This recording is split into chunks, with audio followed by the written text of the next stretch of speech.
పోసేసుకున్నాను అనమాట ఒంటి మీద, కిరసనాలు వేసుకున్నాను, మొత్తం వేసుకున్నా. అయితే అగ్గిపెట్టు కోసం వెతుకుతున్నాను. ఉన్న సిచ్యువేషన్ ఏంటంటే అక్కడ ఉన్న టెలికాలర్స్లో ఎవరైనా నచ్చితే కనుక మిగతా ఆఫీసర్లకి బయటకు పంపిస్తారు వేరే రకంగా. కుటుంబ పోషణ వాళ్ళకి ఇది లేక ఎలాగైనా డబ్బులు సంపాదించాలి. ఇప్పుడు నేను అలాగైతే భారంతో వచ్చాను, వాళ్ళు అలాగ వచ్చారు. వచ్చి ఇంకా ఆ వ్యభిచారం అనే దానికి వాళ్ళు అంకితం అయిపోయారు. అక్కడ నేనే నెక్స్ట్, వాళ్ళందరూ వెళ్ళి వచ్చేసారు ఆల్రెడీ. ఇంక నేనే వెళ్ళాలి ఇప్పుడు. ఇంక నెక్స్ట్ నన్ను శనివారం నైట్ పంపించేస్తారు వాళ్ళు. నువ్వు మౌనంగా ఉండు, లేకపోతే నీ బాడీ వెళ్ళవలసి వస్తుంది అక్కడ కంచో అని కూడా చంద్ర అంది నాతోటి. నువ్వు వాళ్ళు చెప్పింది వింటేనే నీకు ఎంత కలితే అంత నీకు వాళ్ళు చక్కగా డబ్బులు ఇస్తారు నీకు. వాళ్ళు పరిగెత్తుకుంటే చేతిలో కవర్తో పట్టుకున్నాను, ఫోన్ పట్టుకున్నాను, పరిగెత్తుకుంటావు. ఈ కుట్లండి ఎంత నొప్పి అంటే మామూలుగా కాదన్నమాట. బాలంతరాలంటే 1 year దాకా ఇంకా అలాగే ఉంటుంది అన్నమాట. అందులో పెద్ద ఆపరేషన్ కదా, చాలా వేతన. బాత్రూంలో అన్నం తినేదాన్ని, బాత్రూంలో టిఫిన్ తినేదాన్ని. ఇంకా ఎవరికి చెప్పుకోవాలో తెలియ గుండెలు పగిలిలాగా ఇలాగ నోటుకు అడ్డు పెట్టుకుని ఇలా క్లాత్ అలా ఏడ్చిదండి నైట్ టైం. ఎవరికి చెప్పుకోలేని బాధ.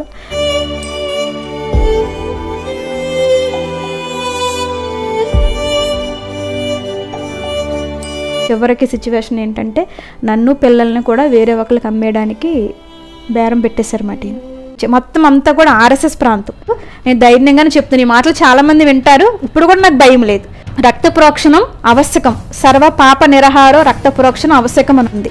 సర్వ పాపాల నిమిత్తము రక్తము చిందించబడుతుందని శుక్లయజుర్వేదంలో ఖచ్చితంగా రాశారు. ఈ బలి కావటం ఎందుకు, రక్తం చిందించడం ఎందుకు నన్ను చాలా మంది అడుగుతూ ఉంటారు. ఇవన్నీ ఎందుకు, బలి ఎందుకు కావాలి అని అంటారు. ఆయన ఆత్మరూపి అంటున్నారు కదా, ఆత్మరూపిగా చేయంటే ఆత్మరూపిగా ఉండి కూడా చేయలేని పని ఒకటి ఉంది.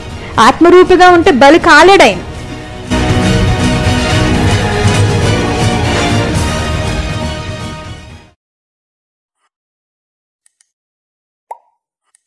వందనాలండి. ఈ అవకాశం ఇచ్చిన జోసి బ్రదర్కి ప్రభువైన యేసుక్రీస్తు వారి నామంలో ప్రత్యేకమైన వందనాలు. అయితే ఈరోజు ఈ రకంగా ఈ ఛానల్ ద్వారా మాట్లాడడానికి దేవుడు మరి సహాయం చేస్తున్నందుకు దేవుని నామానికి మహిమ కలుగును గాక. నేను విగ్రహారాధన కుటుంబంలోంచి రక్షణ పొందుకోవటం జరిగింది బ్రదరు. అయితే మా తల్లిదండ్రులు పుట్టుకలో నుంచి ప్రభువుని తెలుసుకున్న వాళ్ళు కాదు. వాళ్ళు చాలా భయంకరమైన విగ్రహారాధన చేస్తూ ఉండేవారు. అయితే మాలో ఎవరు తెలుసుకున్నారంటే అమ్మమ్మ మరి యేసయ్యని మొదటగా తెలుసుకున్న వ్యక్తి. అయితే అమ్మ అయితే మటుకి చాలా పూజలు చేస్తూ ఉండేవారు, చాలా విగ్రహారాధన ఉండేవారు. చాలాసార్లు అమ్మమ్మ చెప్తూ ఉండేది, యేసయ్యని నమ్ముకో అమ్మ, ఆయనే నిజమైన దేవుడు, కాబట్టి మన కోసం ప్రాణం పెట్టి రక్తాన్ని కార్చిన దేవుడు ఆయనే నిజమైన దేవుడు అని చాలాసార్లు చెప్పడం జరిగింది. అయితే అమ్మ అసలు వినేది కాదన్నమాట.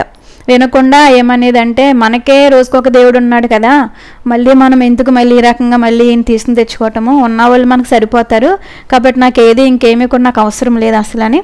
అయినా ఈ యొక్క మాలమాదిగుల దేవుడు, కులం తక్కువ వాళ్ళ దేవుడు, అమెరికా వాళ్ళ దేవుడు అని చాలా దూషిస్తూ ఉండేవారు అమ్మ. వినేవారు కాదు. అయితే మేము ఈ మాటలు చెప్తూ ఉండేవారు అమ్మ. అలా చెప్పినప్పుడు మేము వేరే ఊర్లో ఉండేవాళ్ళు, నానమ్మ వాళ్ళ ఇంటి దగ్గర ఉండేవాళ్ళు. నానమ్మ వాళ్ళ దగ్గర ఉన్నప్పుడు నాన్నగారు అసలు సరిగ్గా మమ్మల్ని పట్టించుకునేవారు కాదు. ప్యాకెట్లు అవి ఆడేసి, ఆస్తులు ఉన్న వాళ్ళు కూడా అప్పులు చేయరన్నమాట. అంత రీతిగా చాలా అప్పులు చేస్తూ ఉండేవారు ఆయన. అప్పులు చేస్తూ ఉండి సినిమా హాల్లో వర్క్ చేస్తూ ఉండేవారు. అయినా సరే అమ్మమ్మ చెప్తా ఉన్నప్పుడు కూడా అప్పుడు సువార్ చెప్పేవాళ్ళు అయితే అక్కడ ఎవరో, నేనైతే నా చిన్నతనంలో పెద్దగా చూడలేదు కానీ, అయితే అమ్మమ్మ అయితే మరి చెప్తా ఉండేది అమ్మతోటి. చెప్తా ఉన్నప్పుడు అసలు అమ్మ ఇంటం కానీ చేయడం కానీ ఏమీ ఉండేది కాదు. ఒక రోజు ఏమైందంటే సడన్గా నాన్నగారు మమ్మల్ని విడిచిపెట్టేసి వెళ్ళిపోవడం జరిగింది. వెళ్ళిపోయారు, ఎక్కడికి వెళ్ళిపోయారో తెలియదు. ఆయన వెళ్ళిపోయినప్పుడు ఇంకా తాతయ్య గారు వచ్చి, ఇక్కడ ఎందుకు ఇంకెవరూ లేరు కదా పిల్లలతోటి, వచ్చేసేయండి ఇంకా మిమ్మల్ని తీసుకెళ్ళిపోతాను. తాతయ్య గారు వచ్చి అమ్మమ్మ వాళ్ళ ఇంటికి తీసుకెళ్ళిపోయారు. అమ్మమ్మ వాళ్ళ ఇంటికి వెళ్ళిన తర్వాత మేము ఎక్కడ ఉండాలో తెలియదు. మా వేళకి వాళ్ళకి ఇల్లు ఉంది. అయితే అక్కకే నువ్వు ఇస్తావా అని ఇద్దరు వాదాలు వేసుకున్నారు అన్నమాట రూమ్ కోసం. అయితే అమ్మ టైంలో ఏం చెప్పిందంటే, మీరు నాకేమి రూమ్ ఏమి ఇవ్వనవసరం లేదులే, గేదెలు కట్టిన సాల్ ఉంది కదా, దాన్ని శుభ్రం చేసి నాకు ఇవ్వండి, నేను పిల్లల్ని వేసుకుని అక్కడ ఉంటానులే అని చెప్పేసి అన్నారమ్మ. అయితే గేదెలు కట్టే సాల, వాళ్ళు గేదెలను తీసి వేరే చోట కట్టుకున్నారు. అదంతా మీకు తెలిసే ఉంటుంది, గేదెలను కట్టే సాల ఎలా ఉంటుందో, చాలా అడిసిగా పేడతో చాలా ఇదిగా ఉంటుంది. అదంతా శుభ్రం చేసుకుని తాటాకుతో, అప్పుడు మనకి కొబ్బరి ఆకులు ఉండి ఆ దడి కట్టుకుని మా ఇద్దరిని, తమ్ముడు నేను మాట, ఆ ఇద్దరిని పెట్టుకుని అలాగ ఉండేవారు అనమాట. అయితే మాది నెగిటివ్ ప్లేస్ వచ్చి కాట్రేని కోన కుండలేశ్వరంలో నేను పుట్టడం జరిగిందండి. ఇంకా అదే ఇంకా అమ్మమ్మ వాళ్ళ ఇల్లు. ఇంకా అక్కడికే మేము రావటం జరిగింది. అయితే ఇంకా అలా ఉంటున్న సమయంలో ఎవరు చూసేవారు కాదు అసలు మమ్మల్ని. అయితే ఇంకా అమ్మమ్మ అలా చెప్తూ ఉండేది, అసలు అమ్మ ఏం పట్టించుకునేది కాదు. మేము అలా వింటూ ఉండేవాళ్ళు అమ్మమ్మ చెప్పిన మాటలు. ఒకరోజు సడన్గా ఏం జరిగిందంటే, ఇంక నాన్నగారు ఇంక వెళ్ళిపోయారు. ఇంకా మాకు పోసం లేదు. నేనే ఇటుకు పనికి వెళ్ళేదన్నమాట. ఆ టైంలో ఒక్క ఇటుక మోస్తే 5 రూపీస్ ఇచ్చేవారు, 2 ఇటుకలు మోస్తే 10 రూపీస్ ఇచ్చేవారు. మడత మంచం మీద పడుకుని చాలా వేదనతో మా ఇద్దరిని అలా ఒళ్ళో పెట్టుకుని చాలా బాధపడింది. బాధపడతా ఆవిడ కన్నీరు కారుస్తూ ఉంటే ఆ కన్నీళ్ళు వచ్చి మా చెంపల మీద పడ్డాయన్నమాట. మేము అమ్మ మొఖం ఇలా చూస్తే పైన ఆవిడ ఎందుకు ఏడుస్తుంది. ఏడుస్తే ఆవిడ ఒక చిన్న ప్రార్థన చేసుకున్నారంట ఆ టైంలో. ఏంటంటే, అమ్మమ్మ నా తల్లి ఎన్నోసార్లు చెప్పింది నేను నమ్ముకోమని, నేను ఇక్కడికి వచ్చాను కానీ నన్ను ఎవరు చూసేవాళ్ళు లేరు, నేను ఎంతవరకు ఆరాధించి నాకు ఏ మేలు చేసినట్టు నాకేం కనిపించలేదు, నేను చాలా ఇదిగా ఉన్నాను భక్తిలోని, ఎవరు నాతో మాట్లాడిన స్పర్శ కూడా నాకు కలగలేదు నాకు. మరి నువ్వు నిజమైన దేవుడు, మాట్లాడే దేవుడు అంటున్నారు కదా, నువ్వు నిజమైన దేవుడు అయితే కనుక ఒక్కసారి నాతో మాట్లాడు, నాకు కనిపించు అని చెప్పేసి అమ్మ అది ఆ టైంలో ఆవిడకి ప్రార్థన రాదు, చిన్న ప్రార్థన కింద చేసుకున్నారు, ఏదో ఆవిడకి వచ్చిన మాతో చెప్పుకున్నాడు. అలాగా కాసేపు అలా నిద్రలోకి వెళ్ళేసరికి అమ్మకి అరిచేయంత సిలువ ఫోటో అమ్మకి దర్శనంలో కనిపించింది. దేవునికి మహిమ కలుగును గాక. అయితే అది చూడగానే అమ్మకి మెలుగు వచ్చింది. అయితే అప్పటి వరకు కూడా ఎప్పుడు చూడలేదంట అమ్మ ఏసే సిలువ ఫోటో కానీ, ఏసేని అలాగా ఎప్పుడు కల్లోకి రావటం కానీ అలాగే ఎప్పుడు కనిపించలే. ఇంకా అలా కనిపించేసరికి అమ్మ వెంటనే అనుకుంది, నేను ఇంతవరకు చేశాను, ఏ రోజు నాతో మాట్లాడింది ఏమీ లేదు, చిన్న మాట అనుకున్నానో లేదో నేను ఉన్నానని నాకు రుజువు పరిచారు, కాబట్టి నిజంగా ఈయన నిజమైన దేవుడే, కాబట్టి నేను ఆరాధించాలి, మందిరానికి వెళ్ళాలని అమ్మకి ఆశ పుట్టింది ఆ రోజు. నెక్స్ట్ 2 రోజులు దాటిన తర్వాత సండే అయితే అమ్మ నేను ఆదివారం నీతో పాటు చర్చికి వస్తానంటే అమ్మమ్మ చాలా ఆశ్చర్యపోయారంట. ఆశ్చర్యపోయి సరేనమ్మా రా అన్నారు. చక్కగా అమ్మ దేవుళ్ళు ఎదగటం అలా జరిగిందండి. ఆ రకంగా ప్రభువైన యేసుక్రీస్తు వారిని నా తల్లి తెలుసుకున్నారు. కానీ మేమైతే మట్టుకి పూజలో చేసేవాళ్ళు. అమ్మ ఇంకా అలా దేవుని తెలుసుకున్నా. మాకు మెయిన్ ఏంటంటే కొన్నిసార్లు కొంతమందికి తల్లే ఆదర్శము, తల్లే నడిపిస్తామని అంటారు. కానీ ఈ రోజుల్లో చాలా ఆ రోజు నాకు జరిగింది ఏంటంటే, ఆమె వెళ్తున్న మార్గంలో నన్ను చేపట్టుకుని నడిపిస్తే నేను ఇంకా తొందరగా రక్షణలోకి నేను వచ్చేదాన్ని. అయితే అలాగ ఉన్న సమయంలో నేను 10th క్లాస్కి వచ్చాను. 10th క్లాస్ అయిపోగా నాకు మ్యారేజ్ చేశారు. నాకు 16 సంవత్సరాన్ని మ్యారేజ్ అయ్యింది. మ్యారేజ్ చేసిన తర్వాత మేము రామచంద్రపురం చేశారు నన్ను మ్యారేజ్, అక్కడికి వెళ్ళటం జరిగిందండి. అయితే మా ఇంట్లో అందరూ కూడా అక్కడ మా అత్త మామల్లో మా అత్తగారు ఒక్కడే దేవుడిని నమ్ముకున్నారు. ఇంకా మా హస్బెండ్ గారు అందరూ కూడా విగ్రహారాధన. అక్కడ కూడా అమ్మ రాంగ్ స్టెప్ వేయటం అని జరిగింది. ఎందుకంటే రక్షణ పొందుకున్న వాళ్ళకే ఇవ్వాలి, కాకపోతే ఏదో మారిపోతారులే, ఏదో సర్దుకుపోతారులే అన్నట్టుగా చాలామంది ఈ రోజుల్లో మరి వివాహాల కోసం కూడా దేవుని చిత్తం ఎరగకుండా చేస్తూ ఉన్నారు. కానీ అవి చాలా సమస్యలకు దారితీస్తూ ఉన్నాయి. మరి దేవుడు అవకాశం ఇచ్చాడు కాబట్టి ఈ మాట నేను చెప్తా ఉన్నాను. ఆలస్యమైనా సరే కానీ రక్షించబడిన వాళ్ళు మ్యారేజ్ చేసుకోవటమే చాలా మంచిది. లోకస్తులతో వివాహాలు కలుపుకోవటం వల్ల వాళ్ళ ఆత్మీయ జీవితం పతనం అయిపోయి చాలా సమస్యలు మాటండి. అంటే తల్లిదండ్రులు చేసిన చిన్న పొరపాటుకి వాళ్ళు లైఫ్ లాంగ్ బాధపడే పరిస్థితులు నాకు జరిగింది. అలాగే నేను కూడా చాలా మందిని చూస్తూ ఉన్నాను. అయితే వాళ్ళు విగ్రహారాధన మ్యారేజ్ చేశారు నాకు. అప్పటికి పెద్దగా నాకేం తెలియదండి, పెద్దగా తెలియదు. అమ్మ అయితే చర్చికి వెళ్తూ ఉండేవారు, మేము వెళ్ళాలనుకుంటే వెళ్ళేవాళ్ళము. పెద్దగా అంత అనుభవం అంటే ఏమీ లేదు నాకు. అయితే ఇంకెలా ఉంటున్న సమయంలోని మేము ఇంకెలా కొనసాగుతూ ఉన్నప్పుడు నాకు ఫస్ట్ గర్భిణి దేవుడు అనుగ్రహించారు. అయితే అనుగ్రహించినప్పుడు అత్తయ్య గారు అన్నారు, చిన్న వయసు కదా ఇంటికి లేమ్మని చెప్పేసి ఆవిడే ఒక బొబ్బాస్కాయ ఇస్తే నేను తినేసాను. అది ఆటోమేటిక్గా అనుకోకుండా గర్భిణి పోయిందన్నమాట. అంటే చిన్న వయసు కదా ఇంటికి అన్నట్టు చేశారు. చేసిన తర్వాత 3 times మళ్ళీ వచ్చింది, కానీ అది ఎందుకో నిలబడలేదు. ఇంకా ఆ సమయంలో మేము ఏం చేస్తామంటే, నా బాల్యంలో నేను 10th క్లాస్ చదువుకున్నప్పుడు కూడానండి మాకు కరెంట్ ఉండేది కాదు. కరెంట్ లేకపోయేసరికి మేము బ్రాహ్మణ కుటుంబం ఉండేది అక్కడ. వాళ్ళ ఇంట్లోకి వెళ్ళి చదువుకోవటం, అక్కడే పడుకోవటం, వాళ్ళ ఆచారాలు, వాళ్ళ పూజలు అన్నీ అలవాటు అయిపోయినాయి. వాళ్ళు తెల్లారగట్ల 3 గంటలు 4 గంటలు లెగుస్తారు, మడి కట్టుకుంటారు, ఆచారాలతో ఉంటారు. ఇంకా అవే నేను నేర్చేసుకున్నాను అనమాట బాగా. ఇంకా అలా పువ్వులు వాళ్ళకి దండలు కట్టివ్వటాలు, విగ్రహారాధన, ఇంక మొత్తం అంతా వాళ్ళు ఏమైతే చేస్తారో ఇంకా అలా మాట వాళ్ళకిలాగా నేను శ్లోకాలు కూడా చదవటం, మంత్రాలు చదవటం అన్నీ ఇంకా నాకు వచ్చేసినాయి. ఇంకా అలాగా ఏంటంటే అది సంతోషి మాత పూజ అని చెప్పేసి అది చేస్తూ ఉండేవారు. అంటే పులుపు తినకుండా చెయ్యాలన్నమాట. ఓన్లీ నాకు అక్కడ వాళ్ళు చదువుతున్నప్పుడు ఏంటంటే రక్త ప్రోక్షణ గురించి వాళ్ళు ఎక్కువ చదువుతూ ఉండేవారు. ఈ రోజు నీ రక్షణలో రావడానికి కారణం ఆ మంత్రమే. అంటే రక్త ప్రోక్షణం ఆవశ్యకము, తదరత్నం పరమాత్మనైన పుణ్యదాన బలియాగం. అంటే పరమాత్ముడే ఒకానొక సమయానికి వచ్చి రక్తము చిందిస్తాడు.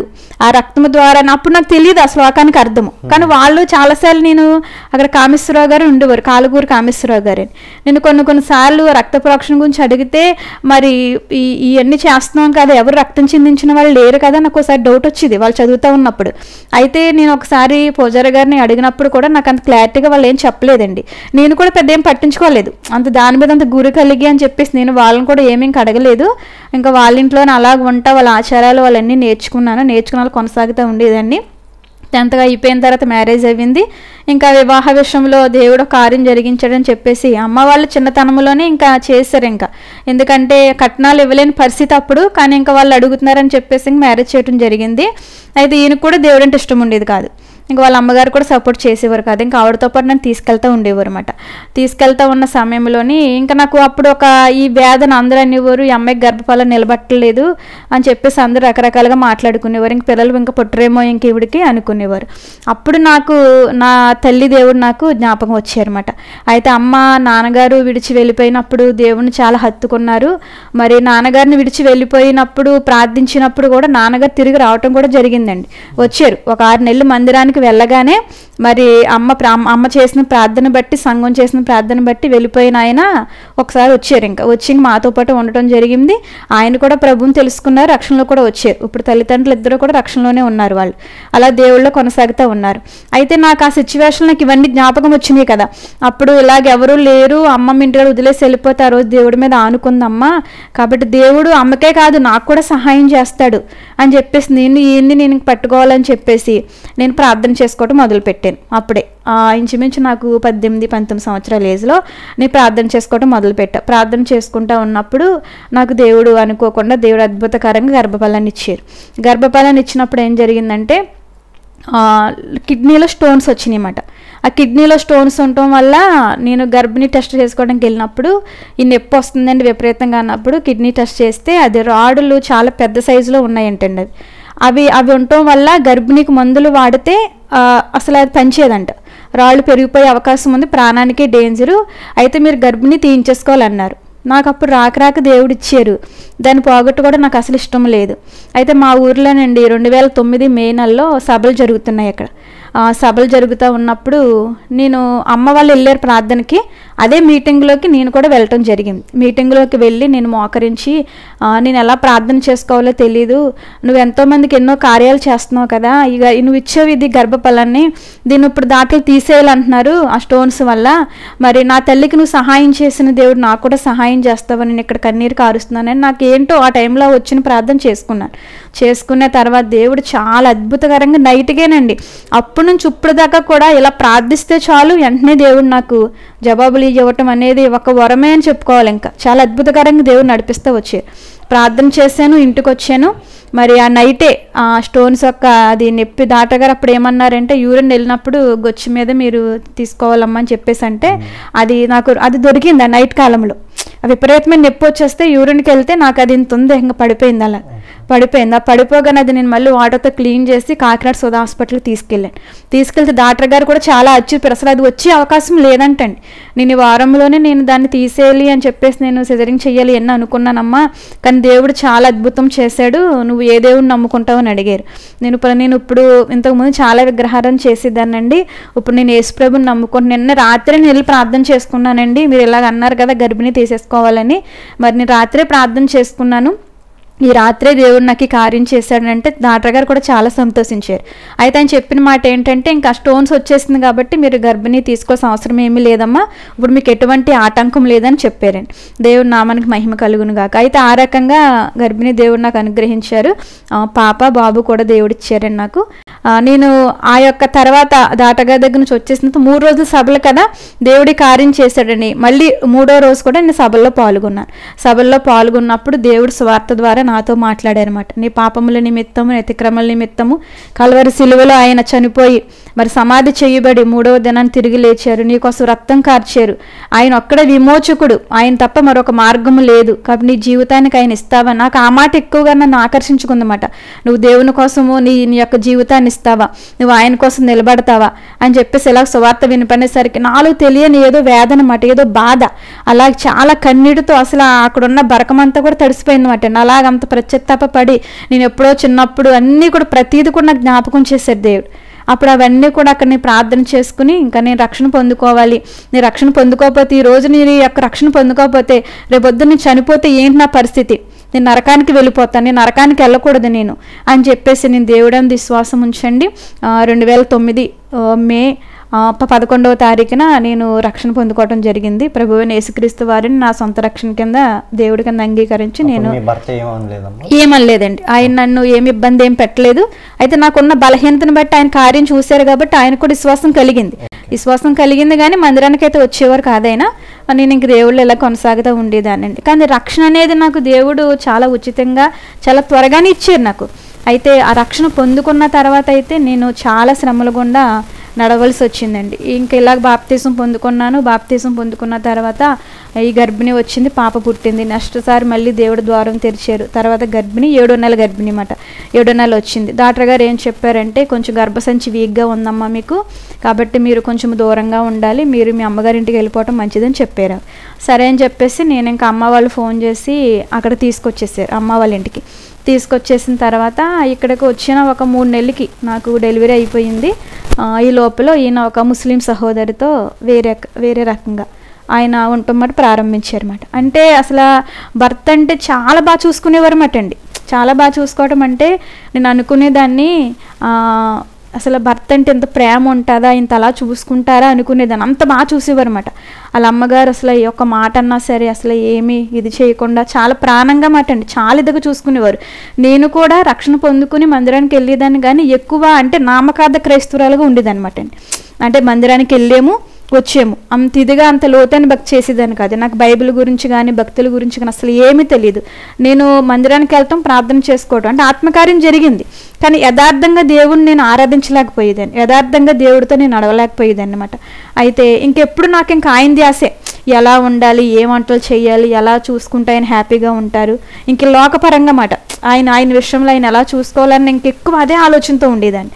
అలా ఉంటున్న సమయంలో అనుకోకుండా ఆ యొక్క సహోదరి మరి ఈయనకి పరిచయం కావటము, తర్వాత ఈ విషయం మాకు తెలిసింది. రోజుకి 4-5 సార్లు ఫోన్ చేసేవారు. చేసిన ఆయనే రాను ఒక 2 రోజులకి, ఒక 3 రోజులకి, అయితే వారానికి అలా వచ్చేసింది అన్నమాట అండి. ఇంకా చాలా బాధ అనిపించింది నాకు, చాలా బాధపడ్డాను. కానీ అమ్మాలకి ఏం చెప్పేదాన్ని కాదు. అలా బాధపడుతూ ఉన్న సమయంలో ఇంక సిచ్యువేషన్కి సేదాటిపోయిందన్నమాట. ఇంకా మా ఆడబడుసు వాళ్ళు ఫోన్ చేసి, అన్నయ్య పరిస్థితి ఇలా ఉంది వదిన మరి, కాబట్టి నువ్వు త్వరగా వచ్చేయటం మంచిదని అన్నారు. సరే అని చెప్పేసి మేము వెళ్ళిపోయాం. అక్కడికి వెళ్ళిన తర్వాత ఇంకా నైట్ 1 గంటకి రావటము, 2 గంటలకి రావటము. పిల్లోడు చూస్తే 3 నెలల్లోనే పంపించేసింది. నాకు 2 పెద్ద ఆపరేషన్లు పడ్డాయి అన్నమాట అండి. చాలా బాధగా అలా గుమ్మం దగ్గర ఉండి ఎలా ఎదురు చూస్తూ ఉండేదన్నమాట. వస్తారు, కాసేపటికి వచ్చేస్తారని అలా చాలా చాలా ప్రేమించాను. అలాగే ఎదురు చూస్తూ ఉండేదాన్ని. ఇంకా ఆయన ఇంకా లోకపరంగా ఇంకా అలా ఉండటం వల్ల ఇంకా అప్పుడు ఇంకా ఆ విషయంలో మళ్ళీ దేవుని పాదాలు పట్టుకుని, ప్రభువాసు సిచ్యువేషన్ చూస్తే ఇలా ఉంది, నువ్వు తప్ప నాకు మరొక ఆధారం ఏమీ లేదు, నువ్వే నాకు సహాయం చేయాలని అలా ప్రార్థన చేసుకున్నాను. ఒకరోజు అయితే ఏం జరిగిందంటే, కొంచెం లేటుగా వచ్చారని కొంచెం నేను మాట్లాడేసరికి, నువ్వు ఎక్కువగా మాట్లాడితే నేను చంపేయవలసి వస్తుంది, నేను వెళ్ళిపోతానని చెప్పేసి అని కూడా మాట వాడారు. ఇంక ఈ మాట మాత్రమే చెప్పాను అమ్మ వాళ్ళకి. ఇలాగని అంటున్నారమ్మ అంటే, సరే అమ్మ, ఆ రకమైన మైండ్తో ఉన్న వాళ్ళు నిజంగా చంపేస్తారు, కాబట్టి నువ్వు పిల్లలు వచ్చేద్దరుగానని చెప్పేసి అమ్మ నన్ను అక్కడ తీసుకెళ్ళిపోయింది. తీసుకెళ్ళిపోయేసరికి ఇంకా మేము వచ్చేసాము, ఇదే బాగుందని చెప్పేసి మొత్తానికి అమ్మాయిని తీసుకుని వేరే చోటుకి వెళ్ళిపోయారు.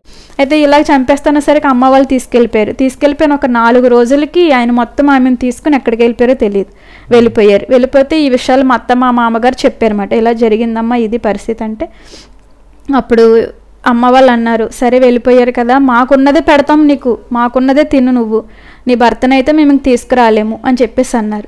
మా నాన్నగారు ఏ రకంగా అయితే అమ్మని విడిచిపెట్టేసి అలాగే ఇబ్బంది పెట్టారో, అలాగే సేమ్ నా విషయం మా నాన్నగారు తప్పులు చేసి వెళ్ళిపోయారు, ఈయనైతే వేరే అమ్మాయితో వెళ్ళిపోయారు. డిఫరెన్స్ అదే, ఆయన అప్పులు చేసి వెళ్తే వీరు సేమ్ సిచ్యువేషన్ అలాగే వచ్చింది. అమ్మ ఎలాగైతే అమ్మమ్మ ఇంటికి వచ్చిందో అలాగే నేను మళ్ళీ నా తల్లింటికి రావటం జరిగింది. సరే అమ్మ చూసుకుంటుంది కదా అని చెప్పేసి అన్నాం. అమ్మ ఒక నెలలు బాగానే చూసుకుంది బ్రదర్, చక్కగా అన్నీ చూసుకున్నారు. తర్వాత ఒకరోజు చాలా ఇసుక్కున్నారన్నమాట. ఇసుక్కోవడం అంటే ఈ దరిద్రం నాకు పట్టుకుంది, వెళ్ళిపోయిన ఆయన బాగానే ఉన్నాడు, అప్పటికి అలా ప్రభు పాదాలు పట్టుకుంటా ప్రార్థన చేసుకుంటా అలాగ ఒక ధైర్యం నాకు చిన్న వయసు, అప్పటికి ఇంచుమించు ఒక 22 ఎంత ఉంటుంది అనుకుంటా. నాకు అది చాలా ఆ టైంలో ఎలా ప్రార్థన చేయాలో తెలియదు, ఎలా దేవుని పట్టుకోవాలో. అంత భక్తిగా అంత డీప్గా దేవుళ్ళో ఉన్న వాళ్ళు కూడా నా చుట్టుపక్కల ఎవరు కూడా లేరు. మామూలుగా మందిరానికి మందిరానికి వెళ్ళి అలా వస్తూ ఉండేవారు. నాకు ఆ టైంలో బలపరిచే వాళ్ళు ఎవరు లేరు నాకు. అయితే నాకు నేనే బలం తెచ్చుకునేదాన్ని, నాకు నేనే ధైర్యం తెచ్చుకునేదాన్ని. ధైర్యంగా అలాగ మాట్లాడటం కానీ చెప్పడం కానీ అలా నాకు నేను ధైర్యం తెచ్చుకుని దేవుడు నాకు ఉన్నాడు, దేవుడు నాకు అన్యాయం చేయడు, ఆయన నాకు సహాయం చేస్తాడని అలాగే ఆయన ద్వారా ధైర్యం తెచ్చుకోవడం జరిగింది. ఒకరోజు ఈ దరిద్రం నాకు పట్టుకుంది, వెళ్ళిపోయిన ఆయన బాగానే ఉన్నాడు, నాకు చాలా ఇబ్బంది అవుతుంది పోషించినాక అన్నారు. ఎందుకు ఆ మాట హృదయాన్ని గుచ్చుకున్నట్టు అనిపించింది నాకు. అయితే వంటగదిలోకి వెళ్ళి కిరసనాలు ఉంది అక్కడ పోసేసుకున్నాను అనమాట. ఒంటి మీద కిరసనాలు వేసుకున్నాను, మొత్తం వేసుకున్నా. అయితే అగ్గిపెట్టు కోసం వెతుకుతున్నాను.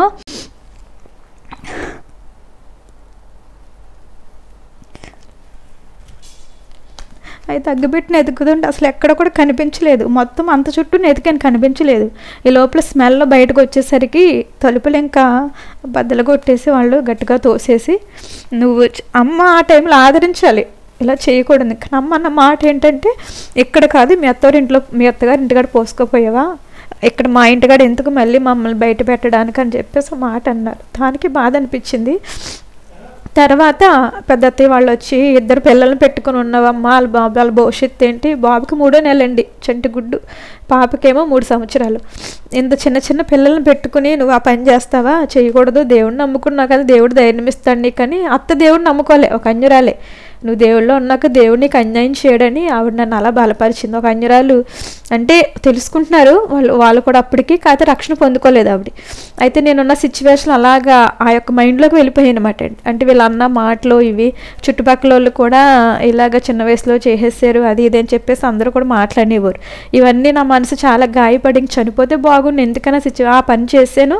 కానీ అగ్గిపెట్టి కనిపించలే. అగ్గిపెట్టి కనిపిస్తే నేను ఆ రోజు నిజంగా చనిపోదును నేను. కానీ దేవుడు కృప ఉంది కాబట్టి నా మీద, దేవుడు ప్రణాళిక నా మీద ఉంది కాబట్టి ఆ రోజు నాకు ఆయుస్ ఇచ్చారు ఆయన. నా తల్లి గర్భంలో పడకముందే నన్ను ఆయన ఏర్పాటు చేసుకున్న దేవుడని నాకు తర్వాత దేవుడు అనుభవాల ద్వారా, పాఠాల ద్వారా దేవుడు నాకు నేర్పించడం జరిగింది.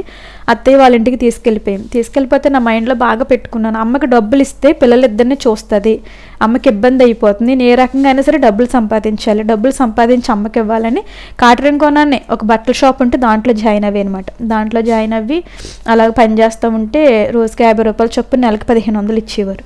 అయితే నేను అక్కడ 1 నెలే చేశాను. 1 నెల చేసిన తర్వాత ఆయన లాంగ్వేజ్, ఆయన ఉండే విధానం వేరేగా ఉండేది అనమాట. అయితే ఇంక అక్కడ నాకు కొంచెం అర్థమైపోతుంది కదా వాళ్ళు ఉండే విధానం బట్టి. అక్కడ మానేసి మళ్ళీ నా విషయం కూడా అమ్మకి చెప్పలే, మళ్ళీ ఎందుకు చెప్పడం అని చెప్పేసి నాలో నేనే మానసికంగా వేదన చెందేదనమాట. అలాగొచ్చి రోజు ప్రభు పాదాల దగ్గర పట్టుకుని అలా ప్రార్థన చేసుకుని మళ్ళీ వేరే షాప్లో జాయిన్ అవ్వి. వేరే షాప్ అంటే స్టీల్ సామాన్లు అమ్ముతారు కదండి, ఆ షాప్లో జాయిన్ అవ్వి. ఆ షాప్లో జాయిన్ అవ్వి వాళ్ళు కూడా 1500 ఇచ్చేవారు. అలాగే చేస్తే ఆ డబ్బులు అమ్మకి ఇస్తూ ఉండేదాన్ని. ఒకరోజు పేపర్లో ఒక యాడ్ పడింది అనమాట, సాక్షి పేపర్లో ఒక యాడ్ ఏంటంటే, రూమ్ ఫ్రీ, చదువు అవసరం లేదు, నెలకు 3000, టెలికాలర్స్ అనమాట, ఓన్లీ ఫోన్లు మాట్లాడటము అని చెప్పేసి యాడ్ చూస్తే నేను ఫోన్ చేశాను హైదరాబాద్. ఫోన్ చేస్తే ఇక్కడ మీకు జాబ్ ఉంటుంది, మీరు చేసుకుందిరు అని చెప్పేసి అన్నారు. 600 తీసుకుని ఆధార్ కార్డు, రేషన్ కార్డు తీసుకురమ్మన్నారు. అయితే అమ్మ వాళ్ళకి చెప్తే అమ్మ ఏమనుకుందంటే, ఇక్కడ 1500 కదా ఇస్తున్నారు, అక్కడ 3000 కదా, పిల్లల్ని చూసుకుంటాను. అప్పటికి బాబుకి 5వ నెల, పాలు తాగుతున్న బాబు మాట. సరే ఇంక బాబుని అమ్మ చూసుకుంటాను అంది కదా, బాబుని విడిచిపెట్టేసైనా సరే నేను వెళ్ళాలి అని చెప్పేసి నాన్నగారిని తీసుకుని హైదరాబాద్ వెళ్ళటం జరిగింది. హైదరాబాద్ వెళ్ళిన తర్వాత వాళ్ళు అక్కడ చూసి కాలుకి మెట్లు మెల్ల తాడు చూసి, మరి మ్యారేజ్ అయింది కదా, మ్యారేజ్ అయిన వాళ్ళని ఇక్కడ తీసుకోమన్నారు. ఆ మాట నాకు ఫోన్లో చెప్పలే వాళ్ళు. చెప్పపోయేసరికి సరే అనుకున్నా, భర్తే దూరం అయిపోయాడు కదా, కుటుంబం ఇలాగ అయిపోయింది కదా, ఈ తాడు సుట్లు ఏం చేస్తాయని చెప్పేసి తీసేసానండి. అక్కడే తీసాను కానీ చాలా వేదన అనిపించింది హృదయంలో. ఆ చుట్టూ తాళి తీసేసి నాన్నగారు చేతికి ఇస్తే నాన్నగారు కూడా చాలా ఏడ్చారు. అయితే తీసుకుని వెళ్ళిపో నాన్న, నేను ఇక్కడ చేసి డబ్బులు పంపిస్తాను, పిల్లలిద్దరిని కూడా బాగా చూసుకోండి అని చెప్పాను అమ్మ వాళ్ళకి.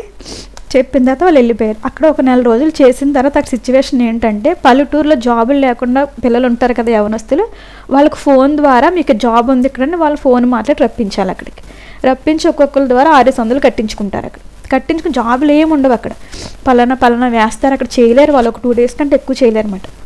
నేను రోజుకి ఒక 20 మంది 30 మందిని నడిపించేదాన్ని అక్కడికి మాట్లాడటం ద్వారా.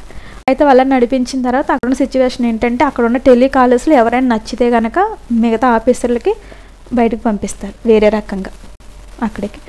అయితే ఒకరోజు సామాన్లు తోముకుంటా శ్రీవల్లి అని ఒక అమ్మాయి చంద్ర అని ఇద్దరు మాట్లాడుకుంటున్నారు. రేపొద్దున నా పేరు శ్రీవాణి మాట అండి, దేవుడు రక్షణ పొందిన గ్లోరీగా పెట్టారు నాకు. అయితే రేపు మార్నింగ్ తిరుపతి శ్రీవాణిని పంపిస్తారని నా గురించి మాట్లాడుకుంటున్నారు. అయితే ఆ మాట నా చెవుల్లో పడిన తర్వాత ఎవరి కాళ్ళు రూమ్ ఇస్తారు వాళ్ళు, ఈ టెలికాల్ జాబ్ అయిపోగా రూమ్కి వెళ్ళిపోయి రెస్ట్ తీసుకోవటం అన్నమాట. అక్కడికి వెళ్ళిన తర్వాత వాళ్ళని అడిగాను, ఏంటి రేపు పొద్దున్న శ్రీవాణిని పంపిస్తాను అంటున్నారు, ఏంటి ఏం జరుగుతుంది ఇక్కడ అంటే ఎవరు చెప్పలేదు. వాళ్ళు అలాగ వచ్చి అక్కడికి బుక్ అయిపోయినారు అనమాట. అంటే అలా ఉండిపోయారు ఇంకా సిచ్యువేషన్లో. వాళ్ళకు కూడా కుటుంబ పరిస్థితులను బట్టి ఆ యొక్క వృత్తికి అలవాటు అయిపోయారు. ఏంటంటే ఇంకా కుటుంబ పోషణ వాళ్ళకి ఇది లేక ఎలాగైనా డబ్బులు సంపాదించాలి, ఎందుకంటే వాళ్ళకు కొన్ని నేను ఎలాగైతే భారంతో వచ్చానో వాళ్ళు అలాగ వచ్చి ఇంకా ఆ వ్యభిచారం అనే దానికి వాళ్ళు అంకితం అయిపోయారు. అక్కడ అంకితం అయిపోయిన తర్వాత నేను రూమ్లోకి వెళ్ళి చెప్పగానే గుండెలు ఇంక పగిలిపోయినమాట అండి. అయ్యో ఎంత దూరం వచ్చి, నేను ఆల్రెడీ ఆ సిచ్యువేషన్ దాటుకునే కదా హైదరాబాద్ వచ్చాను. ఆల్రెడీ మా ఊర్లో అటువంటి సిచ్యువేషన్ నాకు చాలా వచ్చినాయి. అవన్నీ దాటుకుని దేవుడు దాటించి ఇక్కడ తీసుకొచ్చాడు. ఆ రోజు నేను రూమ్లోకి వెళ్ళిపోయాను. ఆ రోజు కూడా నా తల్లి ప్రార్థన చేసుకున్నట్లుగా ఆ రోజు కూడా శుక్రవారమే నాకు చిన్న సూట్ కేసు తీసుకెళ్ళానండి. ఇప్పుడైతే బ్యాగ్లు అవి వచ్చినాయి కానీ అప్పుడు సూట్ కేసులు ఉండి బైబిల్ అప్పటి నుంచి ఇప్పుడు దాకా ఇదే బైబిల్ అన్నమాట అండి. ఈ బైబిల్ తీసుకున్నాను, ఇలా బయటకు తీసుకుని తలస్నానం చేసి శుభ్రంగా మోకరించండి. అక్కడ నాకు ఇటువంటి సిచ్యువేషన్ అని చెప్పేసి ఇటు వచ్చాను నేను. నాకు ఇటువంటి బ్రతకడం నాకు ఇష్టం లేదు యేసయ్యా, నాకు ఇటువంటి ఉండాలని అనుకోవట్లేదు, నా బిడ్డల కోసం పోషణ నిమిత్తం వచ్చాను ఇక్కడికి, నువ్వు నాకు సహాయం చెయ్యనండి. ఆ రోజు ఎంత ప్రార్థన ఎలా చేశానో తెలియదు, చాలా ఏడ్చాను దేవుడి సన్నిధిలో. అయితే యెహోషువ 1వ అధ్యాయంలో దేవుడు నాతో మాట్లాడాడు, భయపడొద్దు నీకు నేను తోడై ఉన్నా, నేను విడిపిస్తానని దేవుడు నాతో మాట్లాడారు. దేవునికి మహిమ కలుగును గాక. అయితే అలాగా మాట నేను ఎప్పుడు కూడా పెద్దగా అంత ఇదిగా చేసింది ఏమి లేదండి. ఈ యొక్క సిచ్యువేషన్ బట్టే, నా శ్రమలు బట్టే దేవుడు పాదాలకు దగ్గర అయ్యాను. కానీ నేను ఆ రోజు నుంచి కూడా బైబిల్ చదువుకోవటము, ప్రార్థన చేసుకోవటం కంటిన్యూగా ఇంకా నేను అలా పట్టుకున్నాను అనమాట అండి. ఆ రాత్రి నేను దేవుడు పాదాలు పట్టుకున్నాను, దేవుడు మాట ఇచ్చారు, అదే పెట్టుకుని ప్రార్థన చేసుకున్నాను. మార్నింగ్ కన్నా నా క్లాస్ టీచర్ ఆల్రెడీ బ్రాహ్మణ కుటుంబంలో పెరిగానని చెప్పాను కదా మీకు, కామేశ్వరరావు గారు అమ్మని అడిగారంట, వానమ్మ ఎలా ఉంది ఏంటి, ఆమె ఏం చేస్తుంది ఏంటి అని అడిగారండి. అడిగిన తర్వాత ఇలా పలానా చోట ఉందండి, పనికి వెళ్ళిందండి వాణి, బాగానే ఉందంటే నాకు ఆయన ఫోన్ చేశారన్నమాట. ఫోన్ చేసిన తర్వాత ఆయన శనివారం మార్నింగ్ ఫోన్ చేశారు నాకు, ఎలా ఉన్నావమ్మా ఏంటమ్మా అంటే ఇంక హృదయంలో అంత బాధ అన్నమాట. ఆయన కన్న తండ్రితో సమానం, నన్ను అంత అలా చూశారు ఆయన. సరే ఈయనకి చెప్పుకోవాలనిపించి మొత్తం బాధ అంతా కూడా ఆయనతో చెప్పుకున్నాను. ఇలా ఉంది అయ్యగారు అంటే బ్రాహ్మణులు అయ్యగారు అంటారు, ఇలా ఉంది అయ్యా పరిస్థితి ఏంటో, నా తల్లిదండ్రులు కూడా చెప్పుకోవాలని సిచ్యువేషను, పిల్లల విషయాలు అమ్మ బాధపడుతున్నాను ఇక్కడికి వచ్చాను అని చెప్పేసరికి ఆయన అన్ని దేవుడిని అడిగాను, నన్ను ఏదో రకంగా ఇక్కడ నుంచి తప్పించిన ఆయన ఎలా తప్పిస్తావో నాకు తెలీదు, నువ్వు ఎలాగైనా సరే తప్పించగల దేవుడు అని నమ్ముతున్నాను. ఇంక నేనే నెక్స్ట్, వాళ్ళందరూ వెళ్ళి వచ్చేసారు ఆల్రెడీ, ఇంక నేనే వెళ్ళాలి ఇప్పుడు. ఇంక నెక్స్ట్ నన్ను శనివారం నైట్ పంపించేస్తారు వాళ్ళు. అయితే మార్నింగ్ నా ఫోన్ చేశారు ఈయన. ఫోన్ చేస్తే ఆయన అన్నారు, అయితే మనకు తెలుసున్న వాళ్ళు మలిక్కిపేట ఇది యశోద హాస్పిటల్ దగ్గర ఒక ఫ్యామిలీ ఉన్నారు, బ్రాహ్మణ కుటుంబము, వాళ్ళ ఇంట్లో పనికి వెళ్తావా అని అడిగాను నన్ను. అయ్యో నేను ఏదన్నా ఈ పని తప్ప నేను ఏదైనా చేస్తానండి, నేను నన్ను అర్జెంట్గా ఇక్కడ నుంచి దాటించేయండి అని చెప్పేసి ఆయన చాలా బ్రతిమాలుకున్నాను అనమాట. అయితే ఫోన్ చేస్తానమ్మ వాళ్ళకని చెప్పేసి నన్ను ఇప్పుడు ఇగో శనివారం నైట్ ఏ టైంలో పంపిస్తారో తెలియదండి, నైట్ అని అయితే మటు వాళ్ళు అనుకుంటున్నారు, ఇదేంటి పరిస్థితి అని చెప్పాను. వాళ్ళు చెప్పిన తర్వాత వాళ్ళకి ఫోన్ చేసి మాట అండి, ఇంకా అప్పటికి 6 అవుతుంది, 6-7 మధ్యలో వాళ్ళు ఏ టైంలో తీసుకెళ్తారు ఇంకా తెలియదు నాకు. అయితే నైట్ అంటే ఏ టైం చెప్పలేదు వాళ్ళు, ఏమని 6 అయింది, వాళ్ళు ఇంకా నాకేం కాల్ ఏం చేయలేదు. మామూలుగా వీళ్ళైతే అన్నారు, శ్రీవాణి నేను బట్టలు సర్దుకుని రెడీగా ఉండమన్నారు మేడం అని చెప్పింది అనమాట. కొంతమంది మేడమ్స్ ఉంటారన్నమాట అండి అక్కడ. అయితే చెప్పినప్పుడు సరేనా అన్నాను, అంతే నేను విన్నాను, నా యొక్క ఆలోచనలో నేను ఉన్నాను కదండి. అయితే సార్ ఆయన కామేశ్వరరావు గారు వేరే ఆయనకు ఫోన్ చేస్తే చేస్తారని భయం మాట అండి. చేస్తారని అంటే వాళ్ళు బలవంతంగా అక్కడ బుక్ చేసేస్తారంటండి, అంటే రకరకాలుగా చేస్తారంట. అంటే ఏం చేస్తారో తెలియదు వాళ్ళంటే, వాళ్ళు కూడా బలవంతంగానే వచ్చారంటండి. నువ్వు మౌనంగా ఉండు లేకపోతే నీ బాడీ వెళ్ళవలసి వస్తుంది అక్కడ కంచో అని కూడా చంద్ర అంది నాతోటి. నువ్వు వాళ్ళు చెప్పింది వింటేనే నీకు ఎంత కలితే అంత నీకు వాళ్ళు చక్కగా డబ్బులు ఇస్తారు నీకు. నువ్వు వాళ్ళ మాట కాదన్నావా చాలా ఇబ్బందికరంగా ఉంటుంది. నీ పిల్లలు నువ్వు వాళ్ళంతా చెప్పారు, కూర్చోబెట్టి నాకు నైట్ మాట్లాడారు వాళ్ళు, వ్యాపారం అయిపోయి వాళ్ళు కూర్చోబెట్టి మాట్లాడారు, నీ పిల్లల భవిష్యత్తు బాగుండాలన్న, నువ్వు బాగుండాలన్న, ఇది తప్పదు ఇంకా నీకు చాలా బాగుంటుంది, ఫస్ట్ భయం వేస్తుంది కానీ ఇంకెలాగ ఎన్ని చెప్పుకొచ్చారన్నమాట అండి వాళ్ళు. చెప్పినప్పుడు ఇంకా దేవుడు ఎప్పుడైతే నాతో విడిపిస్తానన్నాడు కదా, నువ్వు భయపడొద్దు అన్నాడు కదా, ఆ మాట గట్టిగా పట్టుకుని ఏదేమైనా యేసయ్య నన్ను విడిపిస్తాడు, ఈ పాపంలో నన్ను పడనివ్వడు, నన్ను తీసుకెళ్తాడని ఆ ఒక్క మాట పట్టుకున్నానండి. నాకు అంత మించి వాగ్దానాలు కూడా ఏం తెలియవు నాకు బైబిల్లో.